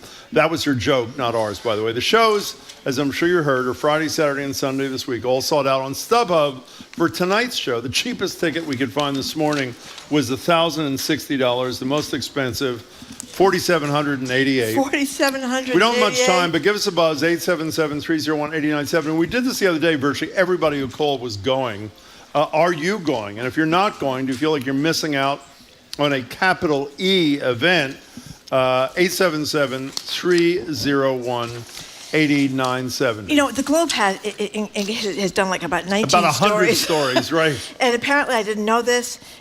Number 13 is very significant to Taylor Swift because she was born on December 13th, and she wears that lucky number on her body in different places. There's this frenzy over this tour merchandise, items that are sold out. You know, people had to get online to get them, and these T-shirts and stuff like this. I guess there's a modest... They're sleeping over at Gillette to make sure they get the merchandise. The modest blue crew neck, I guess that's a big deal. They talk about in cities around the country, Glendale, Arizona, actually temporarily renamed itself Swift Town after her, in honor of her appearance, Swift City, in honor of her appearance. Las Vegas had this Swift light show at the Gateway Arches. Tampa gave Swift a key to the city. And Nashville has created a bench in their Centennial Park in honor of Taylor Swift's homecoming weekend. I guess that's where she's from. Is she from Nashville? I guess she's from Nashville. I don't know. They named a road after her in Arizona. Okay, in Arlington, Texas. Excuse me. Okay, good. The number's 877-301-8910. By the way, I've listened to her a lot this week in anticipation of not going. Yep. I mean, she is a really talented songwriter. I mean, she's apparently a fabulous performer. And it's sort of exciting to see the city. I mean, this is like, it captured a huge swath of people in Greater Boston. That's correct. Apparently, a Reddit user was lambasted. Yeah, as tell we that said story. Before, because she said she had to skip her mother's upcoming wedding. I guess her father died. The mother's getting remarried. Well, she didn't like the guy. She didn't like the guy. She said, "Mom, forget it. I'm not going to the wedding. I got tickets to Taylor Swift. I'm going. Have a nice wedding Good day. choice. See you later." Let's go to Bridget in Shrewsbury. We don't have much time. You're first on Boston Public Radio. Hi, Bridget. Hi, I am 39 years old. I wish I was going to the concert, but I'm not. Mm-hmm. I'm not ashamed to say it. I just sometimes get frustrated with the disparagement that Taylor Swift gets. Because She does. Teen girls love her. And I read somewhere online the teen girls predicted the Beatles. They did. I'll add that they predicted Michael Jackson. So I don't feel that just because we have this demographic that is obsessed with these artists that they can't be significant artists and contributors to pop culture and to our society. Well, Bridget, if you're politely not referencing me, this may not surprise you. I am not a teen girl, but if I had tickets, I would be running out there. I would love to go see this No, you concert. know what it is, Bridget? She's a blonde. Blondes get disparaged all the time. I know, you think that all the I think time. that's, well, I used to be one. I think it does happen. What You're kind not of taken disparage? seriously. She's the biggest star in America. People make fun of her all the time. We were embarrassed that we were segueing from Cliffnotes to Taylor Well, that is a Taylor good Swift. point. Now, why was that? Bridget, because good people don't point. think she's a serious artist, but I think she's a serious She artist. obviously is a serious And Bridget artist. is absolutely right. You never get those pictures in Shea Stadium of these 12-year-old girls, like they're like in a trance, They're still on screaming YouTube. and You can yelling see and 'em. fainting and passing out when the Beatles came to Shea You know what's Stadium. interesting? I don't remember the exact number. Jamie, maybe you could look this up. While she plays, I think her tour is 44 songs in roughly 3 hours. I think the Beatles at Shea Stadium was something like 30 minutes or 40-minute performance. Yeah, 3-hour show. That's Yeah. pretty impressive. 26 minutes, says John Parker. Are you kidding? The Beatles played for 26 26 minutes? Thank you, John. Boy, people John got- was not there, but he knows everything about People got everything. gypped on that one. Liz in a car, you're next on Boston Public Radio. Hey there. Hi, Jim. Hi, Marjorie. Hi, Hello. Liz. Long time here. Thank Hi. you. Oh. You're on. Hi, this is Liz. We know. Yep, Hi. go ahead. Oh, I'm super excited to go. This is my third Taylor Swift show. I saw Red and Reputation, and I would have gone to Lover, except it got canceled. And I'm really looking forward to sitting in the pouring rain with my poncho tomorrow night. I'm going to take my daughter, and we have a great time. By the way, speaking of pouring rain, I assume we all read the story this morning in the Globe that there was a concert a little more than 10 years ago at Gillette, which Swift calls one of her favorites, where she performed in the pouring rain for more than half the concert. So I don't know if you consider that good luck, but you may get it, and she's obviously going to perform anyway. So have fun, Hey, Liz. hold on for a Oh, second, sorry. Liz. I mean, a lot of the stories I've read this week, and among the 110 stories that there were this week, it's a mother-daughter thing. A lot of people with little young kids, are like 7 and 8 years old, or teenage girls, or even moms, in their 50s or 60s, Mother and mother. and daughters in their 30s. Mm-hmm. It's common, the mother-daughter thing, I guess, right? It is. It's a great environment. It's lots of moms, lots of daughters. I started when my daughter was a teenager. She's 25 now, and we still have a great time. Now, how does Dad? I think it's a very female thing. I don't think men are as into Taylor, although supposedly That poll they the are. other day showed- 48, yeah, 52, 48, but maybe it's gay guys that are into Taylor Swift more. I mean, you don't think of it as that many straight guys are into Taylor. Am I wrong or am I right? You are correct. Yeah. We were down in front of the stage at Reputation, and there were, I'm assuming, a lot of gay guys, but I do see some dads there occasionally. Yeah. Well, a lot of gay guys are dads, Yeah. too, so you know what I mean? I think a lot of dads are probably get stuck in the parking lot So, while Liz, the kids go in and watch them. one last question. I assume if you're going to tomorrow night's show, you're leaving in like an hour. Is that correct? Pretty Pretty much. We're going to be leaving around 12:30 in order to try to get in by 2:30. That is incredible. Liz, thank you much for the call. Have a huge fun time. Now, predictably, what has Jamie done, Marjorie? He's taken a picture of you next to Taylor at Gillette Stadium. You're looking good, Jim. You're looking good. I actually look at, it's obviously ChatGPT yet again, because that's all Jamie does. Let's go to Arthur in Foxborough. You're on Boston Public Radio. Arthur, are you excited about this or not? Oh, you're in Foxborough. Are you excited? Yeah. No, this happens all the time. We have, I would say start by saying good afternoon. How are you guys? And to Fine, you. thank you. Good afternoon to you. Thank you. It happens all the time. It will take 2 hours to get home or 3 hours because of the traffic. That's the one point. I'm happy for people to go and experience it. It's fun. I like Taylor Swift. I think it's kind of interesting how she was a figure of ridicule and hate for a long time. There was a hate campaign run against her by a bunch of weird fans on Twitter and everywhere else. But now she's kind of on the other side. Saying that, I also wanted to just add, I've been listening to your show since I was, 21, and now I'm 33. And thank you. I kind of had stopped for a little bit just because, and this is not to be insulting, Jim, I love you. I don't follow you on Twitter, but you are a very smart man. But when I listen to you speak about Prince Harry and Meghan, it's one of the biggest turnoffs I can imagine, because there is so much information about what is actually going on, not about this quote-unquote catastrophic chase. By the way, you're right, Arthur. He disparages. No, go ahead. Let's hear it. It's fine, Arthur. Those paparazzi getting shot by Prince Harry or his security would have been catastrophic. That is another thing. I don't understand people, it's called, I think, what is it called? Stratospheric terrorism. That is what the British media is doing. They are running a hate campaign against this couple. Same thing that happened to Taylor Swift. I'm not crazy. Arthur, if I can say, the British press not only was dangerous, but was racist. I was talking about the paparazzi in New York City, and I think, with all due respect to Harry, it was a little bit overblown. But I appreciate your candor. Let's get back to Arthur, Taylor thanks Swift. for the And call. Arthur, he does disparage that. He doesn't like the Royals. Yes, you're don't like you're not the a big Royals. Royals kind of guy. Okay, we have a couple of texters who don't like Taylor either. Taylor, who? I have much better things to spend money on. And then Matt in Middleborough says these Swifties are nuts. There's so many fantastic heavy metal and death metal shows that come through Boston. You get 5 bands or more for like $30. Glad I'm a metalhead. I mean, the price is a problem, but the price for every single...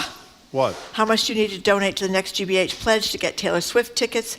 Improvement from the discontinued Smug Mug. Well, it's not discontinued, actually. Oh, well, one of them is discontinued. By the way, speaking of price, who was here the other day? Oh, Trenny was here the other day. Trenny is going, and she got tickets at the end. She's spending $300 a pop, and she considers that a bargain. It is a problem, but that is the going rate. Well, here we go. Look at this. Dr. Catherine Gergen Barnett's husband is going to the show with their daughter. There you go. And, that's right. Well, there you go. I think there's a lot of dads that end up going to these things with their parents. I mean, a lot of moms. With their kids, we call them. With their kids, yeah. Yes. I'm sorry. Listen to this. I'm Bob in Plymouth. I'm not Bob in Plymouth. Bob in Plymouth, Texas. I know you're not. He says, I'm an old, fat, white guy. I will not be going to see Taylor Swift. However, I may go to see the Barbie movie just because of Margot. Is it Robbie? Robbie, who's starring as Barbie, and Ryan Gosling is starring not bad looking as either. Ken. And we're hoping that maybe after, Barbie and Ken have been together for 60 years, maybe in the movie he'll propose, Jim. What do you think? I think it's going to be consummated. I think it's time he committed to Barbie after all these years. Marie in Shrewsbury, thank you for calling. Hi, Marie. What's up? Hi. Okay, so I went to Taylor Swift when my daughter was 15. She's 28. Mm-hmm. She's flying in from Nashville tonight with her boyfriend at 11 o'clock. My son and his girlfriend are flying in from Washington at 11 o'clock. And my other son and his wife are coming down tomorrow, and they're all going to Taylor Swift. I am currently sitting outside Total Wine waiting for their pickup. And I got the food for the tailgate, and I bought ponchos for them. And wow. I rented a car to take them. So, Marie, is the only reason they're coming to town is to go to the concert? Yes, and I have not seen my daughter since Christmas, but yes, they're flying in. I said, this is like, and my husband bought them the tickets. So, my God. Hey, Marie, do what you got to do to get the kids to see you. I know the feeling. Marie, thank you for the call. I hope the whole family enjoys the show. That's a pretty good story, don't you think? That is a great story. We just got a text from someone who saw the Beatles in '66 at Suffolk Downs. It was $6.50 to get $6.50. Yeah, $6.50. Yeah. Mark says, I wouldn't say Taylor's music has any lingering effect. She's pleasantly mediocre and non-threatening, perfect for her demographic. I have to say, I guess he's not a fan. I'm a convert. I was not a big fan Yep. in the early days. She's a really talented songwriter, and she is. She just is. Yeah, she writes a lot of songs, too. She does write a lot of 3-hour show. songs. I talked about this before. Great breakup lyrics. People that are going through breakups, they Mhm. often have a breakup playlist, and 90% of the songs are on there involving Taylor Swift, because we looked the other day, she's had more breakups than most people have years in their lives. I mean, we're talking like 30 or 40 boyfriends, but now she's with this guy. Turning such doesn't like the guy she's with now. You know this much Yeah, about this. his last name is Healy. Do you know the show's over? The show is over. Oh, that's a I know you're tragedy. excited, but it is over. Yeah, the show is over. Okay, I know the name of this song. Hold on for a second. Anti-Hero Jim. Want to listen about? You know what Jamie just said, which What is a did very he say? good point? We're praising her for doing a 3-hour show Friday, Saturday, and Sunday night. You know who else does a 3-hour show every day? Exactly. You and I, Jim, aren't we Right. stupendous? We do. I tell you. We do the equivalent of 44 songs, and we're free. That's right. That's right. Quite a deal. Okay, thank you very much Jamie. for listening to another edition of Boston Public Radio. Thank you for listening today, particularly because we had such great guests and such great music ourselves live right here at the Boston Public Library. If you hadn't had enough of us, you can keep up by way of our podcast. Tune in on Monday for a Monday morning politics panel with Jennifer Nassour and Michael Curry, plus GBH Executive Vice Senator Jared Bowen, retired federal judge Nancy Gertner. We're going to talk to her a lot about what happened with Rachel Rollins, the U.S. attorney who's going to be resigning. Today. The Reverends Irene Monroe and Emma G. Price III will be with us, as well as Globe film critic Odie Henderson, telling us what to watch this summer.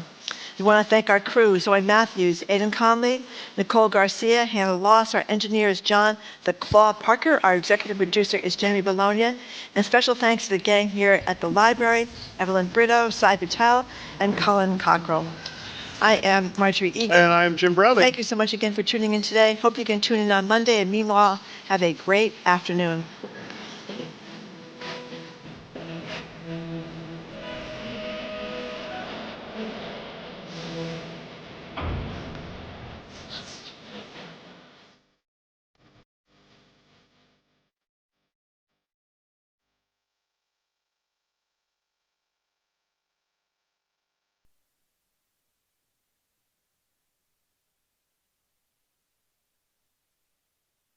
It is sunny. It is beautiful. I hope you're getting outside.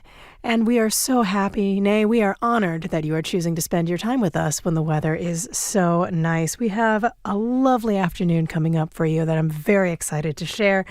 Coming up at 3:15, some of my favorite movie music. We have the suite from the 2006 movie Pride and Prejudice. It is lovely. It is delicate. It is light. It's great. 3:45, a little party with Dvorak's Carnival Overture. And then just after 4 p.m., we will have Beethoven's Fifth. Yes, that Beethoven's Fifth.